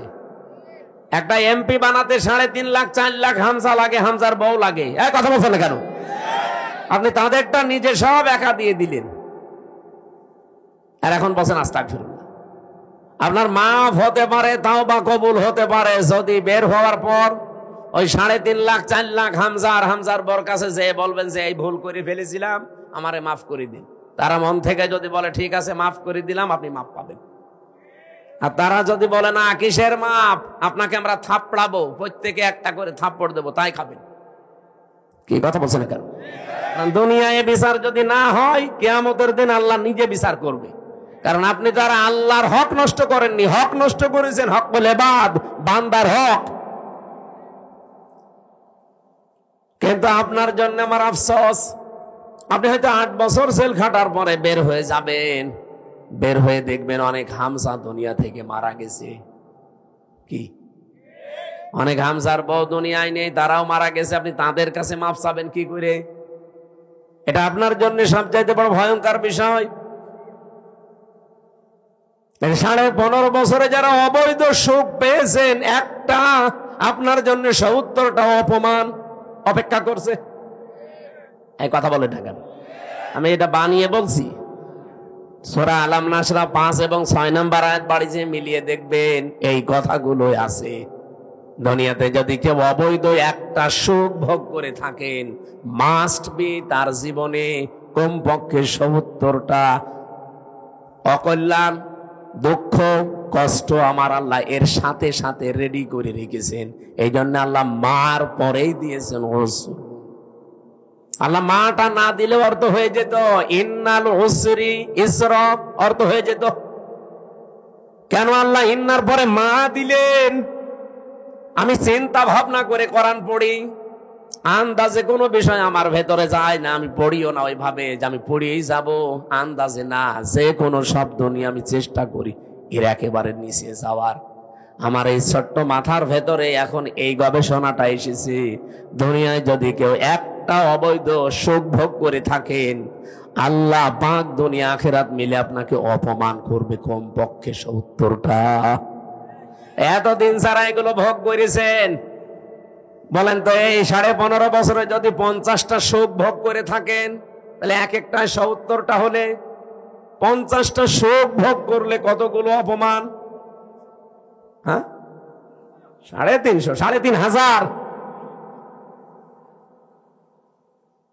3,500 দুঃখ, কষ্ট, অপমান, অকল্যাণ আপনার দুনিয়াতে আখেরাতে মিলে আল্লাহ দান করবে। তারপরে চট করে ঢুকে পড়বেন, অবশ্যই এখনই চট করে চলে আসবে। আরে ভাই, এতগুলো দুঃখ আপনি কে নেবে? আপনার কি, আপনার তো বাবা নেই, বাবা কি ভোগ করবে? আপনার জীবনে ভোগ করা লাগবে।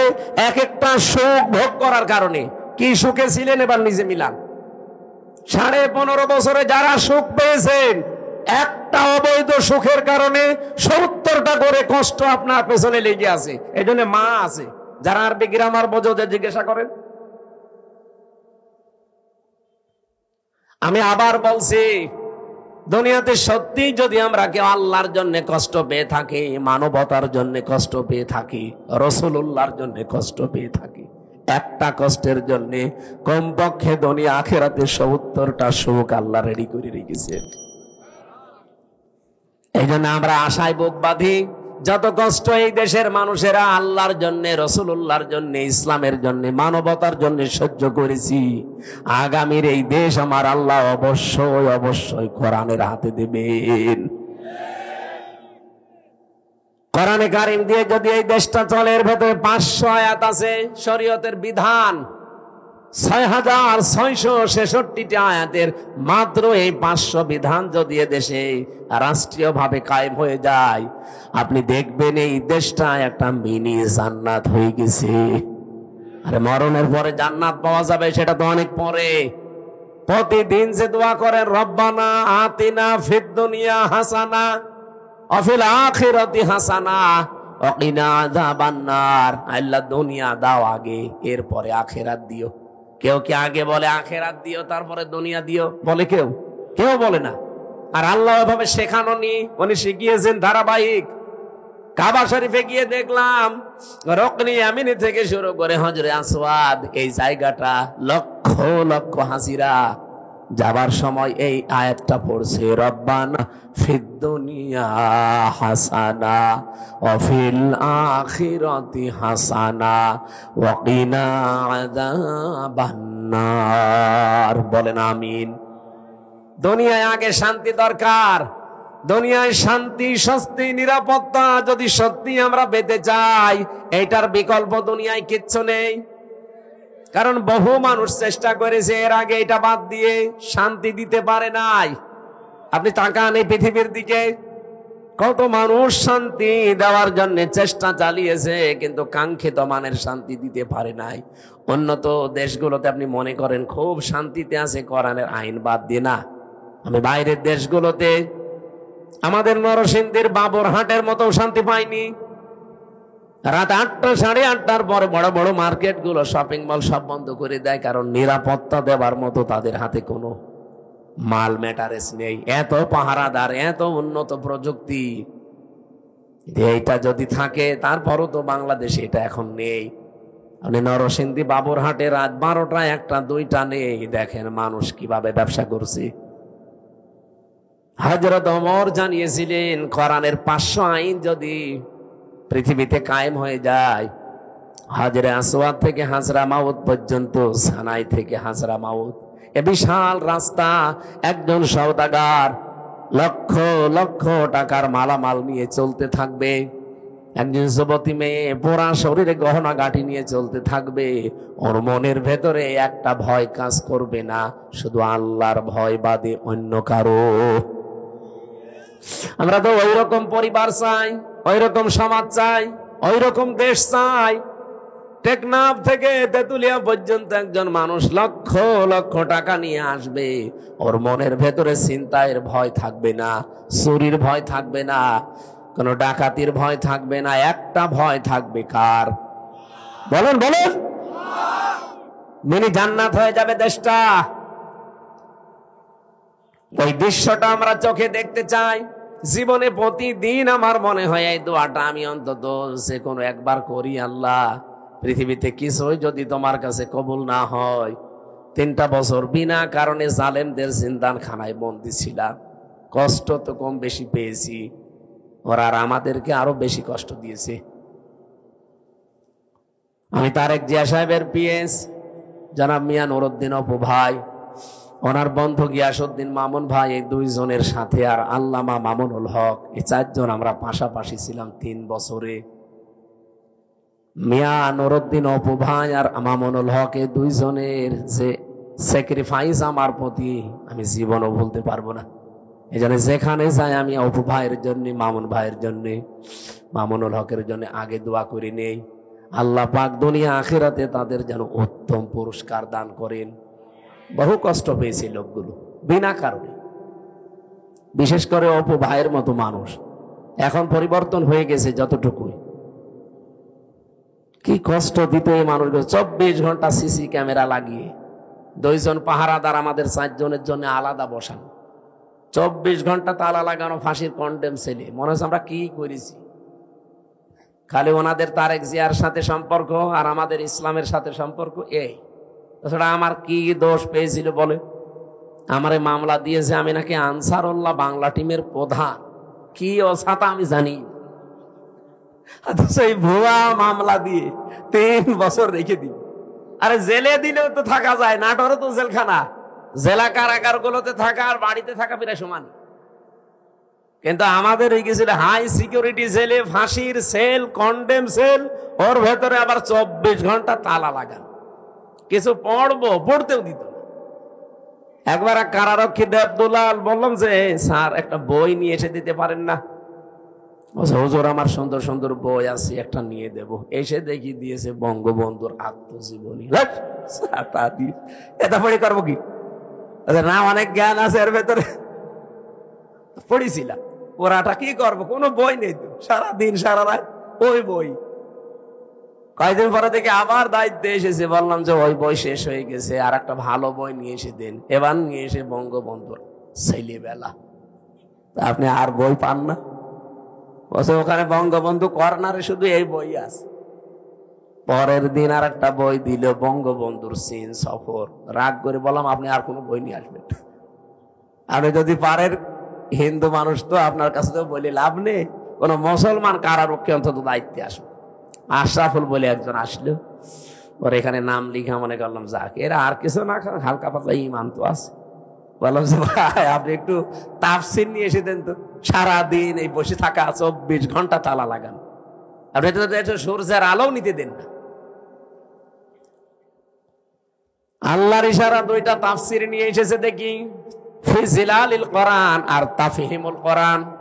এ পৃথিবীতে 42টার উপরে তাফসীর আছে, সবচাইতে বেশি আমি ভালোবাসি এই 2টা তাফসীরকে, আর আল্লাহও মিলিয়ে দিয়েছে এই 2টায়। ওখান থেকে বসে বসে যতগুলো বিষয় আমি নোট করেছিলাম, ওরা তো লিখতে দেয়নি, ভালোভাবে চুরি করে করে যা করেছিলাম ওইটা আজকের তেলাওয়াতকৃত আয়াতের ভেতরে হালকা আছে। আমরা এবার কোরআন থেকে আরম্ভ করি নাকি নাকি কষ্ট হয়ে যাচ্ছে, একটু বেশি সময় হয়ে গেল। জবান খুলে সূরা মুলকের 2 নাম্বার আয়াত, মাত্র একটা আয়াত পড়েছি। এ মাথার ভেতরে আয়াত নিয়ে যত কথা সাজানো আছে, সারা জীবন যদি বলা যায় তাও শেষ হবে না, এত কথা আছে আয়াত। আমরা তাফসির আকারে পড়বো এবং তাফসির আকারে বলবো ইনশাআল্লাহ। জবান খোলে কোরআনের সোনালী আয়াত পড়েন। আউযু বিল্লাহি মিনাশ শাইতানির রাজিম। বিসমিল্লাহির রহমানির রহিম।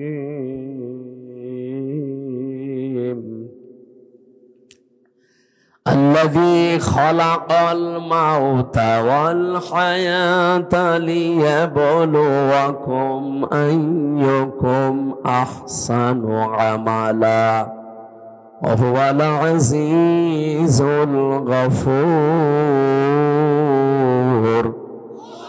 صدق الله العظيم। কোন সূরা জানো? মুলক। মুলক মানে রাজত্ব। মুলক মানে আমরা যাই ভাবি, যাই করি না কেন, যাই চিন্তা ভাবনা আমাদের থাক, বিভিন্ন রাজনৈতিক দল করার কারণে আলাদা চিন্তা ভাবনা থাকতে পারে, কিন্তু রাজত্বের আসল মালিক কিন্তু আল্লাহ। এটা আপনাকে বিশ্বাস করা লাগবে। যদি এর ভেতরে অন্য কেউ ঢোকে আপনি মুশরিক। এই কথা বলছেন? রাজত্বের মালিককে ক্ষমতায় পৃথিবীতে কেউ দিতে পারবে না। আপনাকে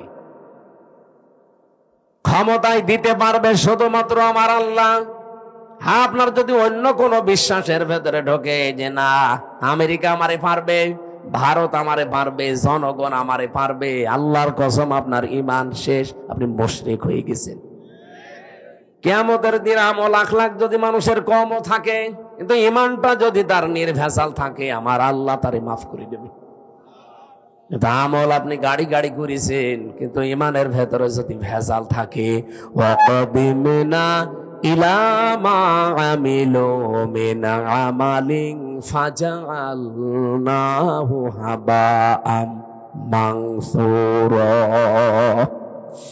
এই পৃথিবীতে কোন মানুষ যদি শিরিক যুক্ত আমল নিয়ে আল্লাহর কাছে হাজির হয়, যে এই দেখেন ওর আমলটা দেখার পরে আল্লাহ ধুলি কণার মতো ওর মুখের উপরে নিক্ষেপ করবে। আল্লাহর এক বান্দা আয়াতটা নিয়ে চিন্তা করছিলেন। এক বাজারে গেছে বাজার করার জন্য, হঠাৎ বাজারওয়ালা দোকানদারকে 100 টাকার একটা নোট দিয়ে বাজারগুলো সদাইগুলো দিয়ে দেন। উনি টোট এভাবে উলট পালট করে বলছে, হুজুরে টাকা চলে না, অচল টাকা। এর মাঝে যে একটা দাগ থাকার দরকার ওটা নেই, এটা জাল টাকা, ভেজাল, আপনি নিয়ে যান, অন্য সময় দিয়ে যাবেন। যেই বলেছে এটা জাল অচল, উনি সেন্সলেস হয়ে গেছে। লোকজন এসে বলেছে, দোকানদার এই লোকটাকে মেরেছেন। বলছে না, আগে ওর হুঁশ ফেরান। পানি দিয়ে বাতাস দিয়ে যখন হুঁশ ফিরিয়ে এসেছে, ওরে জিজ্ঞাসা করছে, ভাই আপনি অজ্ঞান হয়ে গেলেন কেন? লোকটা বলছে, দেখেন ওকে আমাকে কিচ্ছু বলে নাই, মারিও নাই, বকা বকিও করে নাই, শুধু টাকা দিয়েছিলাম। টাকাটা উলট পালট করে বলছে এটা জাল টাকা, অচল, চলে না। আমার জীবনে একটা ধাক্কা লেগেছে যে আমারও তো একটা টাকার নোট আছে, তার নাম হায়াত। তার নাম কি বলেন? বলেন। আমার তেলাওয়াত কিন্তু আয়াতের দ্বিতীয় শব্দই কিন্তু এইটা, আল্লাযী খালাকাল মাউতা ওয়াল হায়াতা। আল্লাহ বলেন আমি তোমাদের মউত আর হায়াত বানিয়েছি। লোকটা ডাক দিয়ে বলছে, আমারও একটা হায়াত আছে, একটা নোট আছে টাকার, তার নাম এই 50, 60, 70 বছরের হায়াতের জিন্দিগি। আমি যদি এখনই মারা যাই, রব্বুল আলামিন যদি আমার হায়াতটা হাতে করে বলে, বান্দা এটা অচল, চলে না। এর ভেতরে শিরিকের কিছু দেখতে পাচ্ছি, এর ভেতরে মানুষ ঠকানো আমল দেখতে পাচ্ছি। এইরকম ভেজাল আমল দিয়ে, এরকম ভেজাল জীবন দিয়ে আমার জান্নাতে যাওয়া যাবে না। এই চিন্তা করে আমি সেন্সলেস হয়ে গেছি। ও নাটোরবাসী, আমরা কোথায় আছি বলেন তো? তারাও তো মানুষ ছিল। কুল্লু নাফসিন যায়িকাতুল মাউত ওয়া ইন্নামা তুওয়াফাউনা উজুরাকুম ইয়াউমাল কিয়ামাহ। সূরা আলে ইমরান 4 নাম্বার পারা 13 নাম্বার পৃষ্ঠা 13 নাম্বার লাইনের 185 নাম্বার আয়াতের প্রথম অংশে আছে, এটা তাফসিরে ইবনে কাসিরে পাবেন। রাব্বুল আলামিন বলেন প্রত্যেকেই কিন্তু মারা যাবে। এদিকে তাকান, এখানে যারা আমরা আছি খুব বেশি হলেও আর 60 বছর 70 বছর, খুব বেশি হলেও 100 বছর পরে একজনও থাকবেন না। নতুন মানুষ এই জায়গায় এসে জমিন চাষ করবে, কথা বলেন না কেন? তার মানে 100 বছর পরে আমরা যারা এখানে আছি নারী পুরুষ সবাই কবরের বাসিন্দা, মাত্র 100 বছর। আর যদি 200 বছর পরে আপনি এই নাটোরের এই জাঠিয়ান এলাকায় এসে যদি বলেন এই বাড়ি আমার, ওই বাড়িতে ওই সময় যারা বসবাস করবে তারা আপনাকে চেনে না, কি? আর আপনিও তাদেরকে চেনেন না, কিন্তু বাড়ি ঘর আপনার, আপনি চিনতে পারছেন। এখন এসে যদি বলেন এই বাড়ি আমার, আল্লাহর কসম আপনাকে ঢুকতে দেবে না। আমি আমার নিজেরটা বলছি, এই যে কোরআন আমার সামনে, আমি জেলখানায় গিয়ে এগুলো আরো বেশি উপলব্ধ করতে পেরেছি, কারণ একা একা থাকতাম। আমার বাবার নাম রিয়াজউদ্দিন, তার বাবার নাম জাহান আলী, তার বাবার নাম নোমাজ আলী। এরপরে আমি আর চিনি না, সত্যি কথা বলছি, এরপরের পুরুষ আমি আর চিনি না। আর আমি নোমাজ আলীকে দেখি নাই, আমি জাহান আলী পর্যন্ত দেখেছি। এখন এই নোমাজ আলীর বাবা মাত্র 70-72 বছর আগে মারা গেছে। এই লোকটা এখন যদি এসে বলে কুষ্টিয়ায় এই 2 তলা বাড়ি আমার, এই ভিটা আমার, ওর দাঁত মুখ খুলে ফেলবো না? ভণ্ডামি করা যায়? কিসের নোমাজ আলীর বাপ আপনি? আমি তো নোমাজ আলীকে চিনি না। এক কথা বলছেন না কেন? বলেন তো, আমার বাবা রিয়াজউদ্দিন, জাহান আলী, নোমাজ আলী, তারপরে আমি চিনি না। আমি তাও 3 পুরুষ পর্যন্ত বললাম। এ ভাইরে জিজ্ঞাসা করেন তো, 3 পুরুষও পারবে না? খুব 2টা পারবে মনে হয়। তাহলে ওনার 3 পুরুষের আগে 4 নাম্বারটা যদি এখন এসে নাটোরে ওনার বাড়িতে বলে যে এটা তো আমার বাড়ি ছিল, আমি এখানে থাকতে চাই, কসম আল্লাহর যত বড় দাড়ি হোক ও বাড়ি উঠতে দেবে না। বলো, আপনার জায়গা না থাকলে মসজিদে থাকেন, সকালবেলা চলে যান। এই যে পাশের জেলা রাজশাহী, 3 দিন আগের ঘটনা কি ঘটেছে দেখেছেন? 4টা ছেলে মেয়ে লোকটার, অথচ ট্রেনের নিচে মাথা দিয়ে মরে গেল। 4টা ছেলে মেয়ে, 8 মাস আগে তার বউটা মারা গেছে। না, আমি শুধুমাত্র ওই ছেলে মেয়েকে দোষ দেই না, ওই বাবারও দোষ আছে। কারণ কোরআনে কারিমের যে নির্দেশগুলো ছিল সন্তান হওয়ার পরে 11টা, আপনি খালি জন্ম দিয়ে ছেড়ে দেবেন তা না। ওই 4টা ছেলে মেয়েকে যদিও কোরআনে বর্ণিত 11টা শিক্ষা দিত, যেই বৌমা 2টার কারণে লোকটা আত্মহত্যা করলো, ওই রকম বউ ছেলেরা 14টা বাদ দিয়ে দিত। আমাদের জাতির পিতা হযরত ইব্রাহিম আলাইহিস সালাম তার সন্তান ইসমাইলকে বলেছিলেন যে তোমার ঘরের চৌকাঠটা পাল্টিয়ে ফেলো, তার মানে তোমার এই বউর আচরণ ভালো না, এরে পাল্টিয়ে ফেলো। উনি কিন্তু বুঝে ফেলেছিলেন যে বাবার মনে দুঃখ দিয়েছে। এই জন্য এখানে একটা মাসলা বের হয়, আপনার বাবা যদি ইসলামী কোনো কারণে আপনার বউ বাদ দিয়ে দিতে বলে, বাবার কথা অনুযায়ী বউ বাদ দেওয়া যায়, কিন্তু 4 কারণে। আপনি বাবা ওই যে যৌতুকের টাকা পাইনি এই জন্য বাদ দিতে বলছে, ওই রকম বাবার কথা মানা যাবে না। এরকম বাবা আছে না, যে চাহিদা ছিল সে পর্যন্ত হয়তো পূরণ করতে পারেনি। এমনকি অনেকে এই যে বরযাত্রী নিয়ে যাওয়ার সময় ছেলের বাবা এই কথা বলে যে বিয়ায় আমি কিচ্ছু চাই না, শুধু 500 লোক খাওয়াবেন। আপনি কি ফকির নাকি? আর বরযাত্রী যাওয়ার এই সিস্টেমটা বন্ধ করা দরকার। এটা ইসলাম না, এটা হিন্দুদের কালচার। কোথায় পেয়েছেন এই সিস্টেম? বরযাত্রী ইসলামে আছে, ইসলামে আছে অলিমা। অলিমা ছেলের বাড়ি হয় না মেয়ের বাড়ি হয়? আর যে বরযাত্রী কোন বাড়ি? কোথায় পেয়েছেন ভণ্ডামি? এটা বাদ দেওয়া লাগবে আজকেই। যারা এখানে আছেন মুসলমান, অন্তত অন্য ধর্মের লোক নেই, আজকে থেকে হিন্দুদের এই কালচার বাদ। কোন বাড়িতে কেউ বরযাত্রীর দাওয়াত দিলে যাবেন না।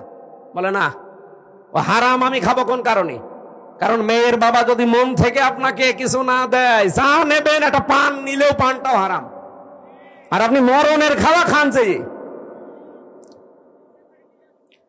10 পিস করে গোস্ত খায়, তারপরও বলে না কিছুই হয়নি। তোর হবে কি করে? ও তো রাক্ষস। বরযাত্রী যাওয়া যাবে? গিয়েছেন কোনদিন? এটা বন্ধ করা লাগবে। অলিমা করবেন, অলিমা করা যায় যাচ্ছে, আমি এই কথাটা 3-4 বার বলতাম না, কারণ আমার ছেলে নেই, আমার 3টা মেয়ে, আমার আবার বাঁচা লাগবে না। যদিও ইসলামেও আছে, তারপরও আমার নিজেরও বাঁচা লাগবে ভাই।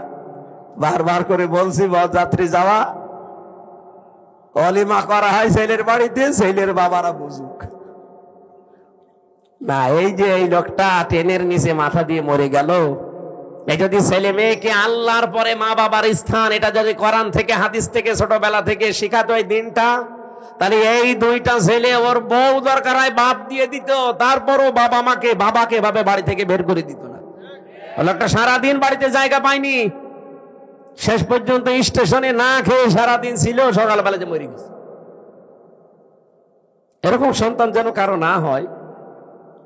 আরে সন্তানের তো শুধু দোষ না ভাই, আপনি ওইভাবেই তৈরি করেছেন তাকে।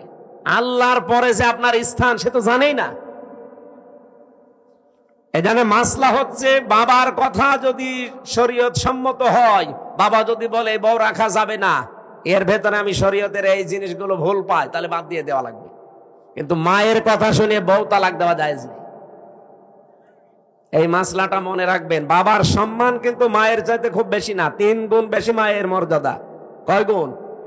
কিন্তু মায়ের কথা শুনে কেউ বউ তালাক দেওয়া জায়েজ নেই, কারণ শাশুড়ির সাথে আর বৌমার সাথে সম্পর্ক মেয়ে আর মায়ের মতো জীবনও হয়নি, হবেও না।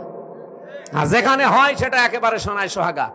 শাশুড়ি যারা এসেছেন, বৌমা যদি আপনার ছেলেকে ভালোবাসে বেশি, তার সাথে অন্তত অন্তরঙ্গ থাকে বেশি, অনেক শাশুড়ি বলে আমার বৌমা আমার ছেলের দখল করে ফেলেছে। আরে আপনার তো নামাজের সেজদায় পড়ে শুকরিয়া আদায় করা দরকার যে আপনার ছেলে অন্তত শুধু বউ নিয়ে ব্যস্ত থাকে, অন্য জায়গায় লাইন করে না।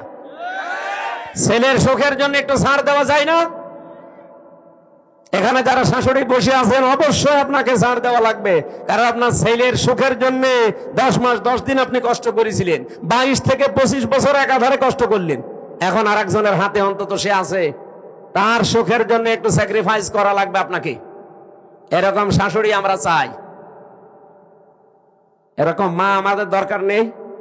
এই মার এদিকে মন পাওয়া যায় না, ওদিকে বর মন পাওয়া যায় না, শেষে আমরা রোগী হয়ে যাই। এরকম পরিবার দেশে নেই, বলেন বলে নেই না। সম্মানিতা শাশুড়ি যারা আছেন, আপনাদের আমি হাতে পায়ে ধরে বলছি, আপনার বৌমার সাথে আপনি মেয়ের মতো ব্যবহার করেন। পরিবারে হানকা শান্তি আনতে হলে এটা আপনার লাগবেই। খালি খাই নাই এ করে করে যে অশান্তি তৈরি করে রাখেন ছোটখাটো জিনিস নিয়ে। হয়তো বৌমার জন্য 1000 টাকার একটা শাড়ি কিনেছে, মায়ের জন্য 800 টাকা দিয়ে, 200 টাকা কম বেশি, এই ঝগড়া চলছে। আমি কি বেশি বলে ফেললাম? এরকম পরিবার দেশে নেই? আপনি মনটা উদার করতে পারেন না যে আমি তো সারা জীবন অন্তত ভোগ করেছি, এখন যুবতী মেয়ে ওরা করুক, আর আপনার বাইরের মানুষ তো আপনার ছেলের অন্তরঙ্গ, একটু শান্তিতে থাকলে আপনার ছেলেও শান্তিতে থাকবে। বহু পরিবার এরকম অশান্তি দেখি শুধুমাত্র এই শাশুড়ির ছোট মনের কারণে। নাকি নাটোরে আমার মনে হয় বেশি বলা হয়ে গেল। আছে এরকম মানুষ, আমি জানি। সম্মানিতা মা বোন যারা এসেছেন, বিশেষ করে পুত্রবধূ, আপনি আর 100 বছর পরে বললাম তো থাকবেন না, আল্লাহর কসম, দুনিয়া যেহেতু থাকার জায়গা না, শাশুড়িকে নিজের মায়ের মতো ভাবতে শুরু করেন আজকে থেকে। তো মুরব্বী মানুষের কিছু উল্টা পাল্টা হতেও পারে, নিজের মা বাবা ভুল করলে তো মাফ করে দেন। আর অন্যের মা এখন মনে করছেন শাশুড়ি তো আমার মা না, কিছু হলে স্বামীর কানে তুলে দেন, তার মনটাও তো খারাপ হয়ে যায়। আর আমি নিজে একজন স্বামী, যত স্বামী এখানে বসে আছে প্রত্যেক স্বামীর পক্ষ নিয়ে বলতে পারি, আপনি যদি সত্যি আমার মন চান, আমার মাকে বাবাকে নিজের মা বাবার মতো আপনাকে মনে করা লাগবে, নাই তো জীবনও আপনি আমার মন পাবেন না। হয়তো উপরে আপনাকে ভালোবাসবো আমার ছেলে মেয়ের কারণে, কিন্তু জীবনও আপনি আমার মন পাবেন না। আশা করছি এটা একটু ছাড় দেবেন, নিজের মা বাবার মতো আপনি মনে করে দেখেন পরিবারটা একটা মিনি জান্নাত হয়ে যাবে।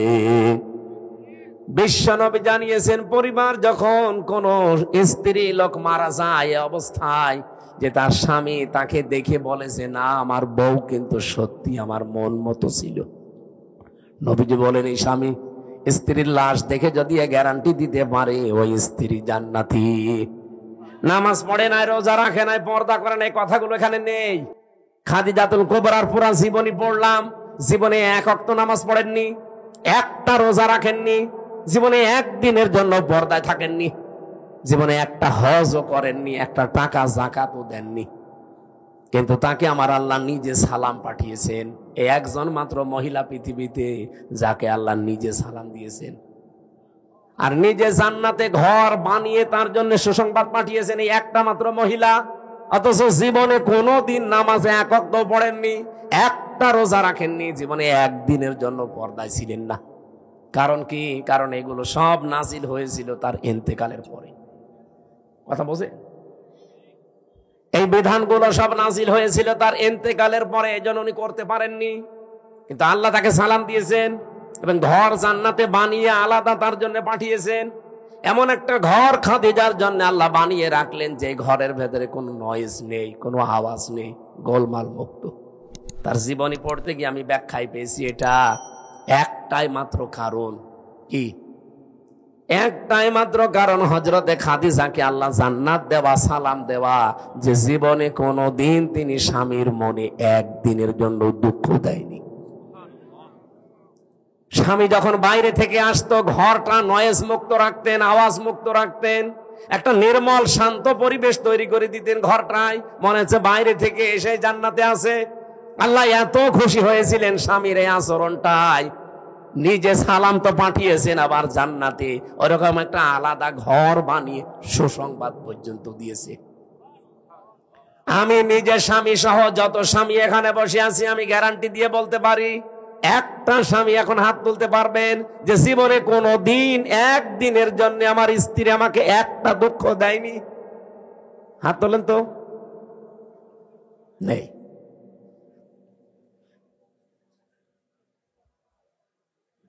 নেই। এই দুইজন তো হাত তুলতে পারে। এই ক্যামেরা এদিকে মারো না, আমি হাসির জন্য বলি নাই, চিন্তা করে দেখেন আমিও হাত তুলতে পারলাম না, যদিও ম্যাডাম মনে হয় দেখছে, যা করে করুক গা, কপালে যা আছে হবে।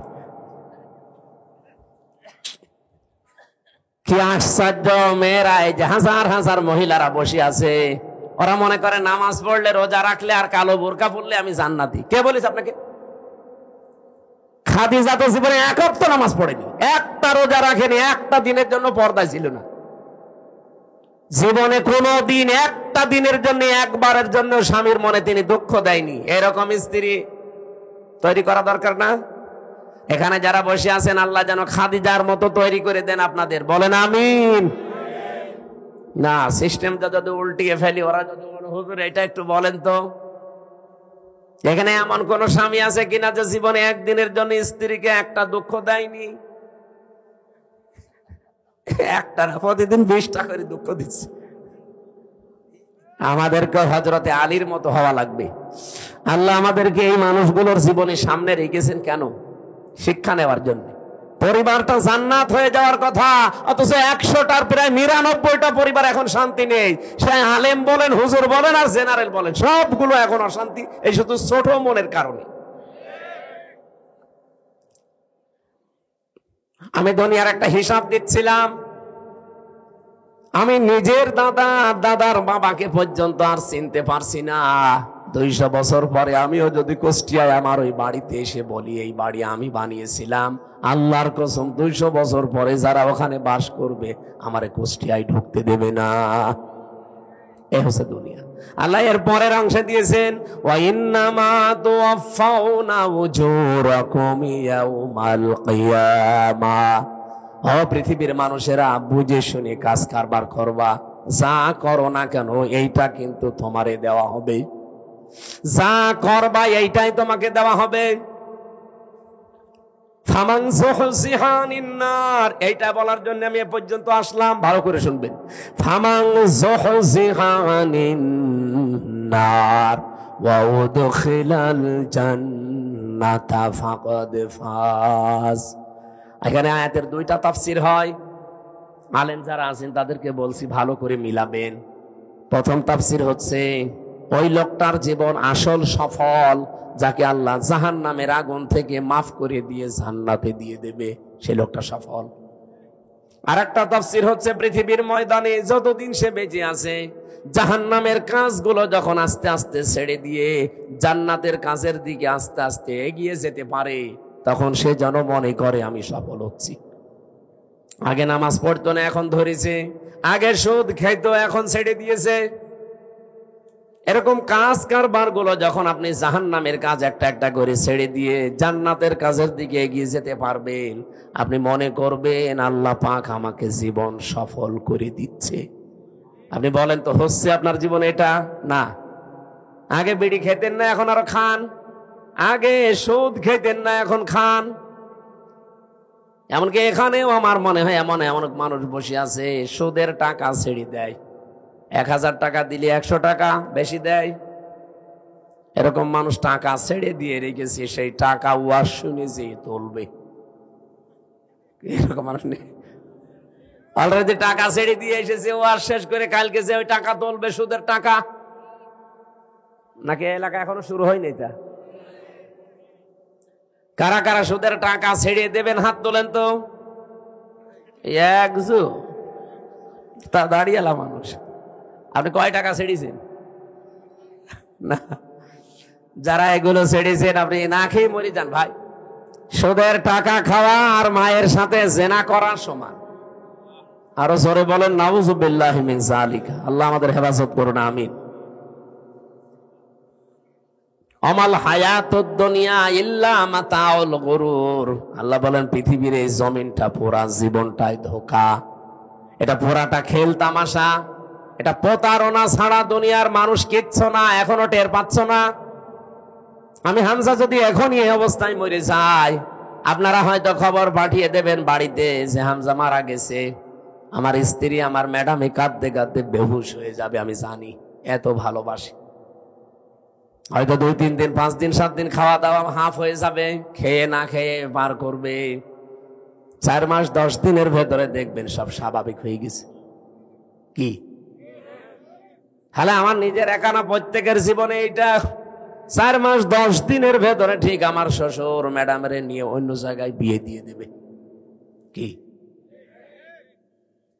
মাত্র 4-5 দিন সংসার করার পরে ওর বাবারে কল দিয়ে বলবে, আব্বা হামজা তো আর কি ছিল, এখন যেটা দিয়েছেন এটা 100 গুণ ভালো। এই হচ্ছে দুনিয়া। আল্লাহ এইটা আমাদের বুঝিয়েছেন যে আমাল হায়াতুদ দুনিয়া ইল্লা মাতাউল গুরুর। যে হায়াত শব্দটা আছে না, এইটার ব্যাখ্যা করার জন্য আমি আয়াত পড়লাম। আপনাদের কষ্ট হচ্ছে নাকি ভাই? আর আধা ঘন্টা থাকা যাবে না? অনেক ব্যস্ত মানুষ আছে তো, এই জন্য আমি তাড়াতাড়ি করছি। এরা আবার চলে যাবে তো। আমার ভাইরা, আল্লাহ রাব্বুল আলামিন শুরু করলেন আয়াতের শুরু থেকে দেখবেন আল্লাযী খালাকাল মাউতা ওয়াল হায়াতা। আমি এমন আল্লাহ কি তোমাদের মউত আর হায়াত আমি বানিয়েছি। এবার চিন্তা করেন, আল্লাহ আয়াত শুরু করার আগে কিন্তু হায়াত আগে দেননি, আগে দিয়েছেন মউত। কি দিয়েছেন? মুফাসসিররা তাফসীর করতে গিয়ে লিখেছেন আল্লাহ পাক মানুষকে জানাতে চেয়েছেন, পৃথিবীর মানুষেরা পৃথিবীর যত উপরে ওঠো না কেন, এই কথা সব সময় মনে রাখবা যে আমার মরা লাগবে। কি করা লাগবে?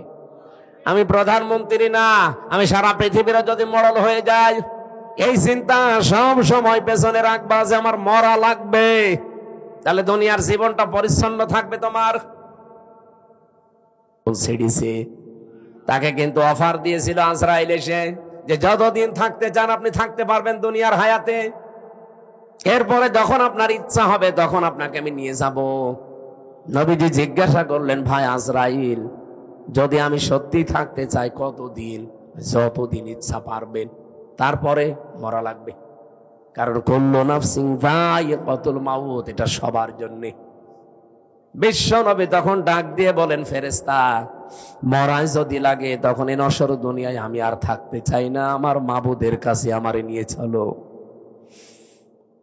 হযরতে আজরাইল নিজে বর্ণনা করেন যে আমি শুধুমাত্র তার বুকের উপরে হাতটা রেখেছিলাম, বিশ্বনবী মুহাম্মদুর রাসূলুল্লাহ চিৎকার দিয়ে বললেন, হাত সরাও। হাতটা সরিয়ে ফেলেছি।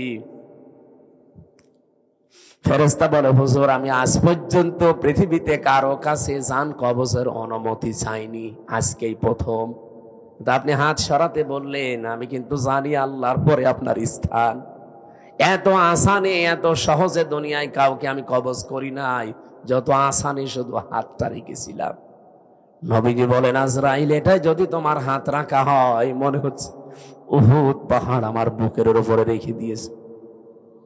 আমি মুহাম্মদের শরীরে পৃথিবীর মানুষের তুলনায় ৭০ জন মানুষের শক্তি আমার শরীরে। এত শক্তি আল্লাহ আমার এই শরীরে দেওয়ার পরে তোমার হাত রাখলে যদি আমি হাত সরাতে বাধ্য করতে পারি, যে আমার আর সহ্য হয় না, উহুদ পাহাড় মনে হচ্ছে। আমার গুনাহগার উম্মত যারা দুর্বল, এদের কি আচরণ করবা?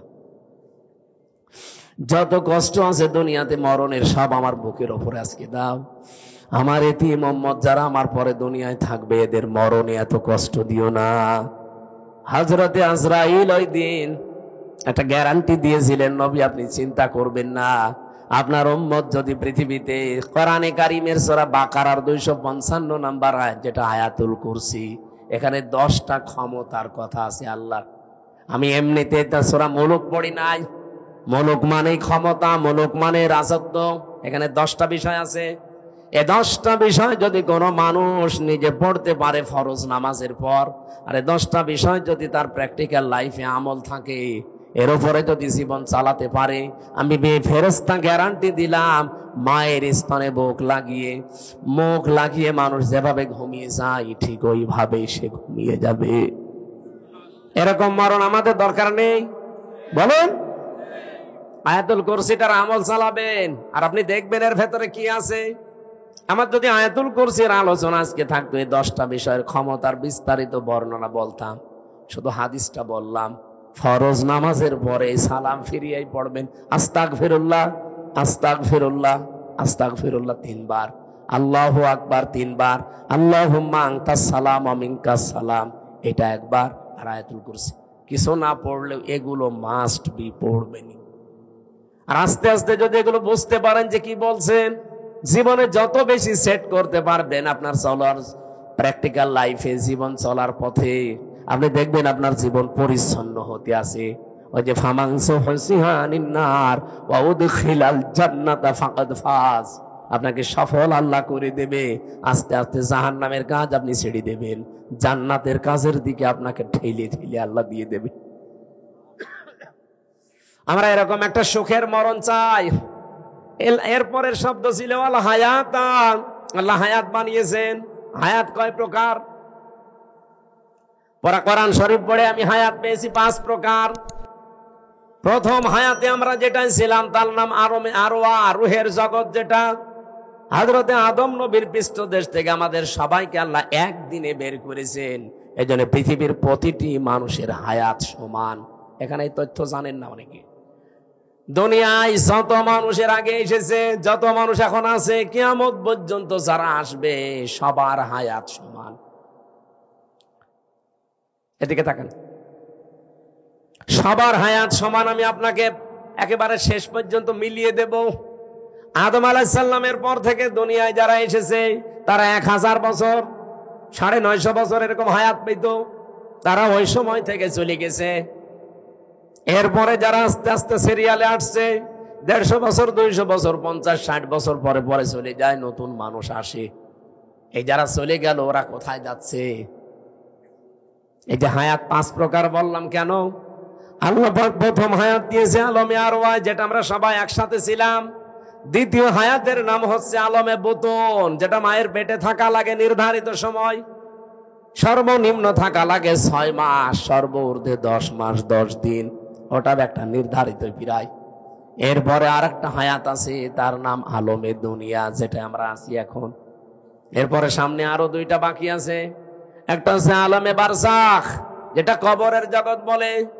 অমিউ ওয়ারাইহিম বারজাখুন ইলা ইয়াউমি ইউবআসুন। তোমাদের এরপরে একটা পর্দার আড়ালের জগৎ আসতেছে, তার নাম বারজাখ, কবর। এরপরে তোমাদের ওঠা লাগবে আলমে আখেরাত, আখেরাতের জগতে।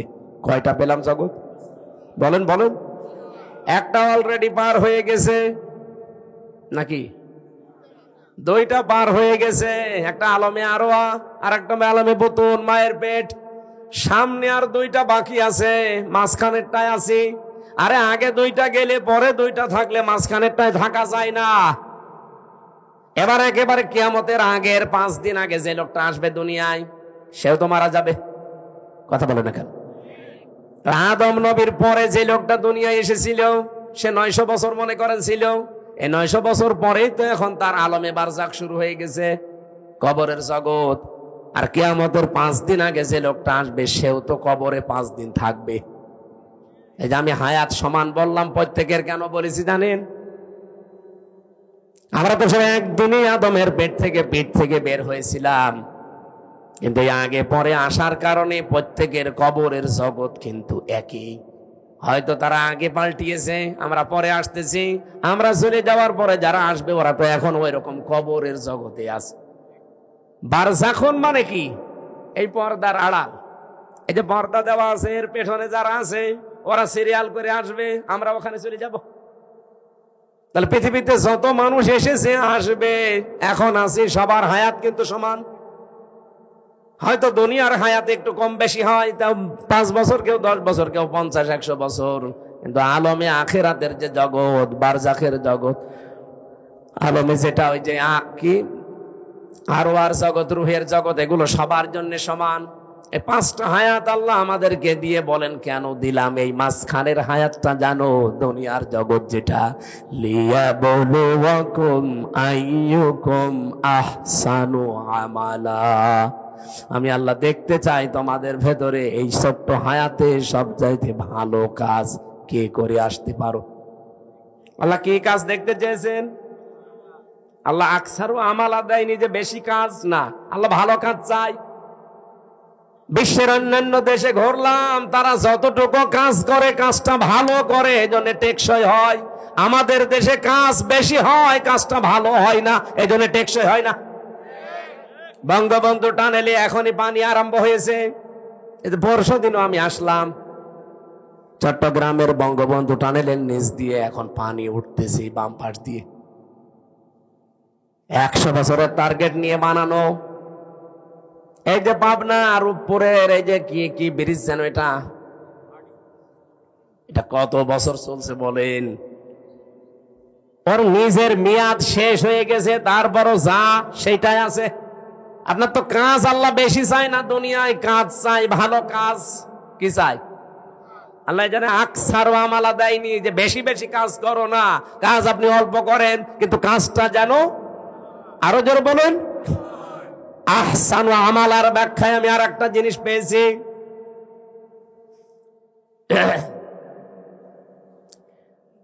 মরণের পরে যেহেতু একটা জিনিসের হিসাব আল্লাহ নিজে ধরবেন, তার নাম ওই যে মিজান। আমরা নাম শুনি যে মিজানের পাল্লায় আল্লাহ মাপ দিবেন। মিজানের পাল্লায় মাপবে না? কে মাপবে? আমল। বলেন বলেন। আমল মানে কাজ। কে বলেছে আমল মানে নাকি? নেকির আলাদা শব্দ আছে, আর সাওয়াবুন মানে নেকি, আর আমল মানে। কিয়ামতের ময়দানে তাহলে আমল মাপ দেবে। আমল মানে আবার বলছি বাংলায়, বলেন বলেন, আর একবার বলেন ইংরেজিতে ওয়ার্ক। খুব ভালো করে এই বিষয়টা নিজের সিরিয়ালে মিলাবেন, আপনার জীবন পাল্টিয়ে যাবে। আল্লাহ বেশি কাজ চাইনি, ভালো কাজ চেয়েছে। কেন? যেহেতু মরণের পরে আপনার কাজ মাপা হবে। আমার এবার প্রশ্ন এই 2 জনের কাছে, আর এখানে যারা আছে আলেমরা তাদের কাছে। সারা জীবনই শুনে আসলাম যে কিয়ামতের দিন আল্লাহ মাপ দেবে আমল, কাজ। আর কি দিয়ে মাপবে? মিজানের পাল্লা দিয়ে। মিজানের পাল্লা মানে দাড়ি পাল্লা। এটা শুনিনি? কিয়ামতে যে আল্লাহ মাপবে কিসের পাল্লায়? দাড়ি পাল্লায় মাপবে। কোরআন হাদিসে কোন জায়গায় পড়েছেন যে দাড়ি পাল্লায় আল্লাহ মাপবে? আর আপনার কমন সেন্স নেই? এই যে এই স্টেজটা যদি এই ভাইকে বলি এটা একটু মেপে দেন, উনি দাড়ি পাল্লায় তুলে দেবে। এটা মাপার জন্য আলাদা একটা যন্ত্র আছে। কি দিয়ে মাপবে? ফিতা দিয়ে। কথা বলছেন না কেন? এই যে পানির বোতল দিয়েছিল, এখন যদি বলি ভাই পানিটা মেপে দেন, ফিতা দিয়ে মাপবে। কি দিয়ে? ওটা দাড়ি পাল্লা আছে, স্ক্যান আছে। আমার এখন জ্বর এসেছে, ওনারা যদি বলি ভাই মেপে দেন, পানির বোতল দিয়ে দেবে। কি দিয়ে? প্রত্যেকটা জিনিস দুনিয়াতে পরিমাপ করার যন্ত্র আছে। প্রতিটি জিনিস মাপ দেওয়ার আলাদা আলাদা যন্ত্র পাবেন, আর আলাদা আলাদা তাদের নামও আছে। এ পর্যন্ত বোঝেন কিনা? কিয়ামতের দিন যেহেতু আল্লাহ আমল মাপবে আমরা সবাই জানি, আর আমল মাপে দাড়ি পাল্লা দিয়ে যে 5 কেজি কাজ কোনোদিন 5 কেজি হয়? তাহলে কি মাপবে? যেহেতু আমল আল্লাহ মাপ দেবে, এটা দাড়ি পাল্লা দিয়ে কেউ আমল মাপে না, কোনো পাগলও মাপে না। আমল বা কাজ, ওয়ার্ক, এটা মাপতে হয়, পরিমাপ করার আলাদা যন্ত্র আছে, তার নাম গুরুত্ব। কাজ মাপতে হয় গুরুত্বের ভিত্তিতে। আপনি কি নতুন শুনছেন? জীবনে কোনোদিন তাফসীর পড়েননি নাকি এইভাবে পড়েননি? কিয়ামতের দিন আল্লাহ মাপ দেবে, আমরা সারা জীবন শুনে আসছি আমল, আর মাপ দেবে কিসে? মিজানের পাল্লায়। মিজান মানে যত তাফসীর আছে, যত অভিধান আছে আরবি পৃথিবীতে যত আছে নিয়ে আসেন। কোন জায়গায় মিজান মানে দাড়ি পাল্লা লিখা আছে? আছে। মিজান মানে মানদণ্ড, মিজান মানে ন্যায় বিচারের প্রতীক। এই জন্য হাইকোর্টে দেখেন সরকার একটা দাড়ি পাল্লা টাঙিয়ে রেখেছে, দেখেননি? হাইকোর্টে যেয়েছেন কোনোদিন? দাড়ি পাল্লা টাঙানো আছে। ও দাড়ি পাল্লা মানে কি? জামাত ইসলামের দাড়ি পাল্লা না। সরকার দেশের মানুষকে বোঝাতে চায় যে বাংলাদেশের কোন জায়গায় যদি ন্যায় বিচার না পাও, এ হাইকোর্টে আসলে ন্যায় বিচার পাবে। এই দেখো তার প্রতীক, দাড়ি পাল্লা দিয়ে দুই দিকে পাল্লা, একটাকে একদিকে ঝোলা আছে, সমান্তরাল করা, একেবারে সমান সমান। এখানে এসে ন্যায় বিচার পাবা, এটা ন্যায় বিচারের প্রতীক। কোরআনে কারিমে আল্লাহ এরকম একটা আয়াত দিয়েছেন, সূরা হাদীদের 25 নম্বর আয়াত, লাকাদ আরসালনা রুসুলানা বিল বাজ্জিনাত ওয়া আনসালনা মাআহুমুল কিতাবা ওয়াল মিজান লিয়াকুমান নাসু বিল কিসতি। এখানে 3টা বিষয় আছে। অবশ্যই আমি দুনিয়াতে রাসূল পাঠিয়েছি, 1 নম্বরে। 2 নম্বরে তাদের সাথে মিজান দিয়েছি। মিজান মানে মানদণ্ড, ন্যায় বিচার করার জন্য মানুষের ভেতরে মানদণ্ড কি হবে সেটা আমি দিয়েছি, তার নাম কি? তাহলে এখানে মিজান মানে মানদণ্ড, ন্যায় বিচারের একটা পথিকের নাম মিজান। আর আমরা সবাই এখন জানলাম, যারা শিক্ষিত মানুষ জিজ্ঞাসা করে দেখেন, প্রত্যেকেই বলবে কাজ মাপতে হয়, আমল মাপতে হয়, এটা দাড়ি পাল্লা দিয়ে না, এটা মাপতে হয় গুরুত্বের ভিত্তিতে। আপনি কাজটা গুরুত্বপূর্ণ কিনা সেটা আল্লাহ দেখবে। এখানে গুরুত্বপূর্ণ কি কাজ বলেন? এই যে স্টেজের গুরুত্বপূর্ণ হচ্ছে খুঁটি আর সামিয়ানা। এই খুঁটি আর সামিয়ানা যদি না থাকে, গুরুত্বপূর্ণ এই 2টা, এই স্টেজের কোনো দাম আছে? আর কেউ স্টেজ বলবে? কিন্তু গুরুত্বহীন অনেক জিনিস এখানে আছে। কি? এই যে এখানে যে রেহালটা আছে, এটা যদি না থাকে কেউ স্টেজ বলবে না। এই যে মাইকটা আছে, এই টেবিলটা আছে, এখানে যে সামিয়ানা দিয়ে রেখেছেন সুন্দর করে, যে লাল কার্পেট, এগুলো যদি না থাকে, ফুল দিয়েছেন, লাইট দিয়েছেন, বলেন তো এগুলো গুরুত্বপূর্ণ না গুরুত্বহীন? এত সহজ করে বাংলা ভাষায় বোঝানোর পরেও যদি না বুঝে, আমার মনে হয় আপনাদের কোরআন শরীফ, বুখারী শরীফ দিয়ে আর হবে না, এখন বাকারি শরীফ লাগবে। কিভাবে বলবো বলেন তো? সারা জীবন কি শুনে আসলো যে কিয়ামতের দিন মিজানের পাল্লায় আমল মাপবে। আমল মানে কাজ। এই কেজি, এইদিকে 5 কেজি গোনা তুলে দেবে, এইদিকে 6 কেজি নেকি তুলে দেবে, একদিকে ভার হয়ে যাবে, জান্নাতে চলে যাবে। আরে ভাই, আমল কাজ মাপে মানুষ দাড়ি পাল্লা দিয়ে? কোন পাগলে বিশ্বাস করবে? কাজ মাপতে হলে গুরুত্বের ভিত্তিতে মাপা লাগে। আমি এই ভাইকে বললাম, ভাই কুষ্টিয়ায় যান, এই কাজটা করে আসেন। বিকালে বেলা দেখে উনি কাজে না যেয়ে ওই নাটোরের মোড়ে মার্বেল খেলছে। আমার কথার গুরুত্ব দিয়েছে? কাজের গুরুত্ব দিয়েছে? আল্লাহ পৃথিবীতে গুরুত্বপূর্ণ কাজ দিয়েছেন আমাদের জীবনে 500টা। কয়টা? এই কোরআনে আছে 6666টা আয়াতের 500 আয়াত শরীয়তের বিধান গুরুত্বপূর্ণ, যেটাই খুঁটি আর সামিয়ানার মতো। এটা না থাকলে যতই আনুষঙ্গিক কাজ করেন, একটা কাজের মূল্য থাকবে না। কারণ খুঁটি নেই, সামিয়ানা নেই, জীবনে এখানে কেউ আসবেও না স্টেজ বলি। আমি আশা করি কথা কি বোঝাতে চাই আপনি বুঝেছেন। জীবনের গুরুত্বপূর্ণ এই কাজগুলো আজ আমাদের নেই। গুরুত্বহীন যেগুলো, এই টিস্যু বক্স, এই যে এটা, এই যে সামিয়ানা, এই যে মাইক, এই কার্পেট, এগুলো না হলেও চলে, হয়তো ওইগুলো নিয়ে আমরা আজ মারামারি করছি। বলেন ওইগুলো নিয়ে আজ বাংলাদেশে মারামারি, শুধু দল বেদলে বিভক্ত, অথচ এই 500 আয়াত নিয়ে কোনো জায়গায় মারামারি হয় না।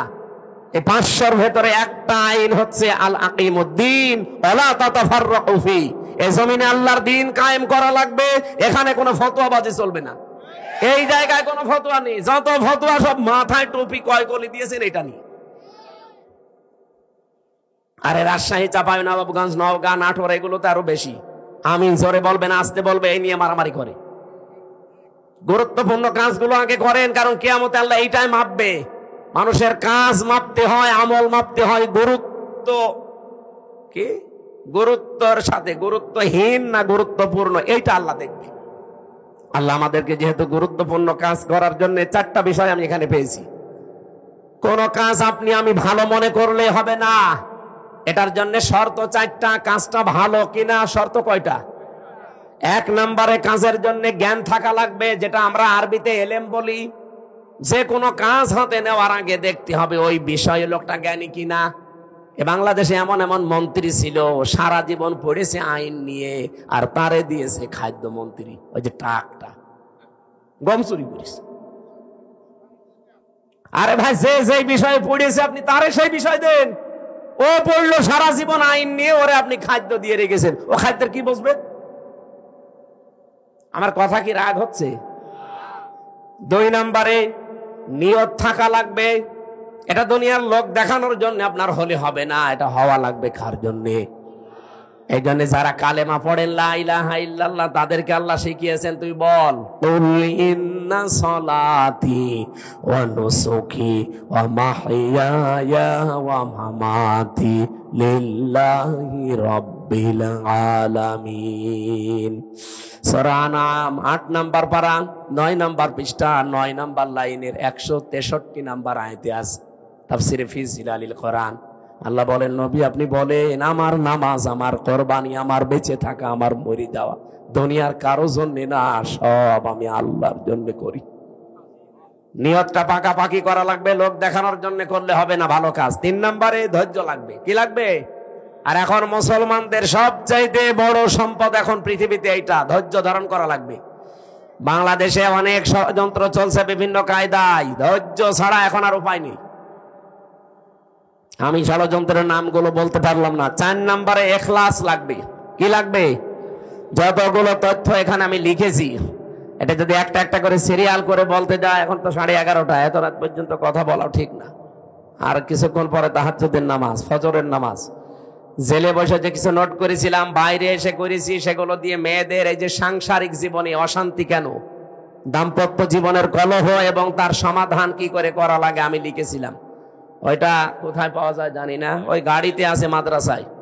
আপনারা যাওয়ার সময় মেয়ের জন্য, বর জন্য নিয়ে পড়াবেন। পোড়াটা 120 পৃষ্ঠা লিখেছি। আমার মনে হয় পোড়াটা যদি মেয়ে, বউ, শাশুড়ি এগুলো পড়ে, পরিবারের শান্তি আসবে। ওই সিরিয়াল বসে বসে না দেখে বইটা পড়াবেন, ওই মাদ্রাসায় আছে। আমি আয়াতটা আজ এ পর্যন্ত রাখছি, কারণ এখন ব্যাখ্যা করতে গেলে আমার গলা বসে যাচ্ছে। এরপরে কালকের অনুষ্ঠান অনেক দূরে, এরপরে বাড়িতে একটু সময় দেওয়া লাগবে। অনেকদিন বাইরে আছি, আজকের মতো মাপছি, শেষ করে নিলাম। আর এরা সব ব্যস্ত মানুষ আমরা। আমি আবার আসবো ইনশাল্লাহ। এই মাদ্রাসার দিকে একটু খেয়াল করা দরকার। মাহতামিম সাহেব আমার কথা বলছিল যে এই জমিটা নেওয়ার জন্য 36 লাখ টাকা লাগবে। এই রকমের 2 টাকা 5 টাকা তোলার তো কাজ না। এখানে দরকার বড় বড় যারা ডনার আছে তাদের। বাংলাদেশে এই যে আমি আকিস গ্রুপের নাম বললাম, রংধনু গ্রুপের নাম আছে, এইরকম যারা মানে মাল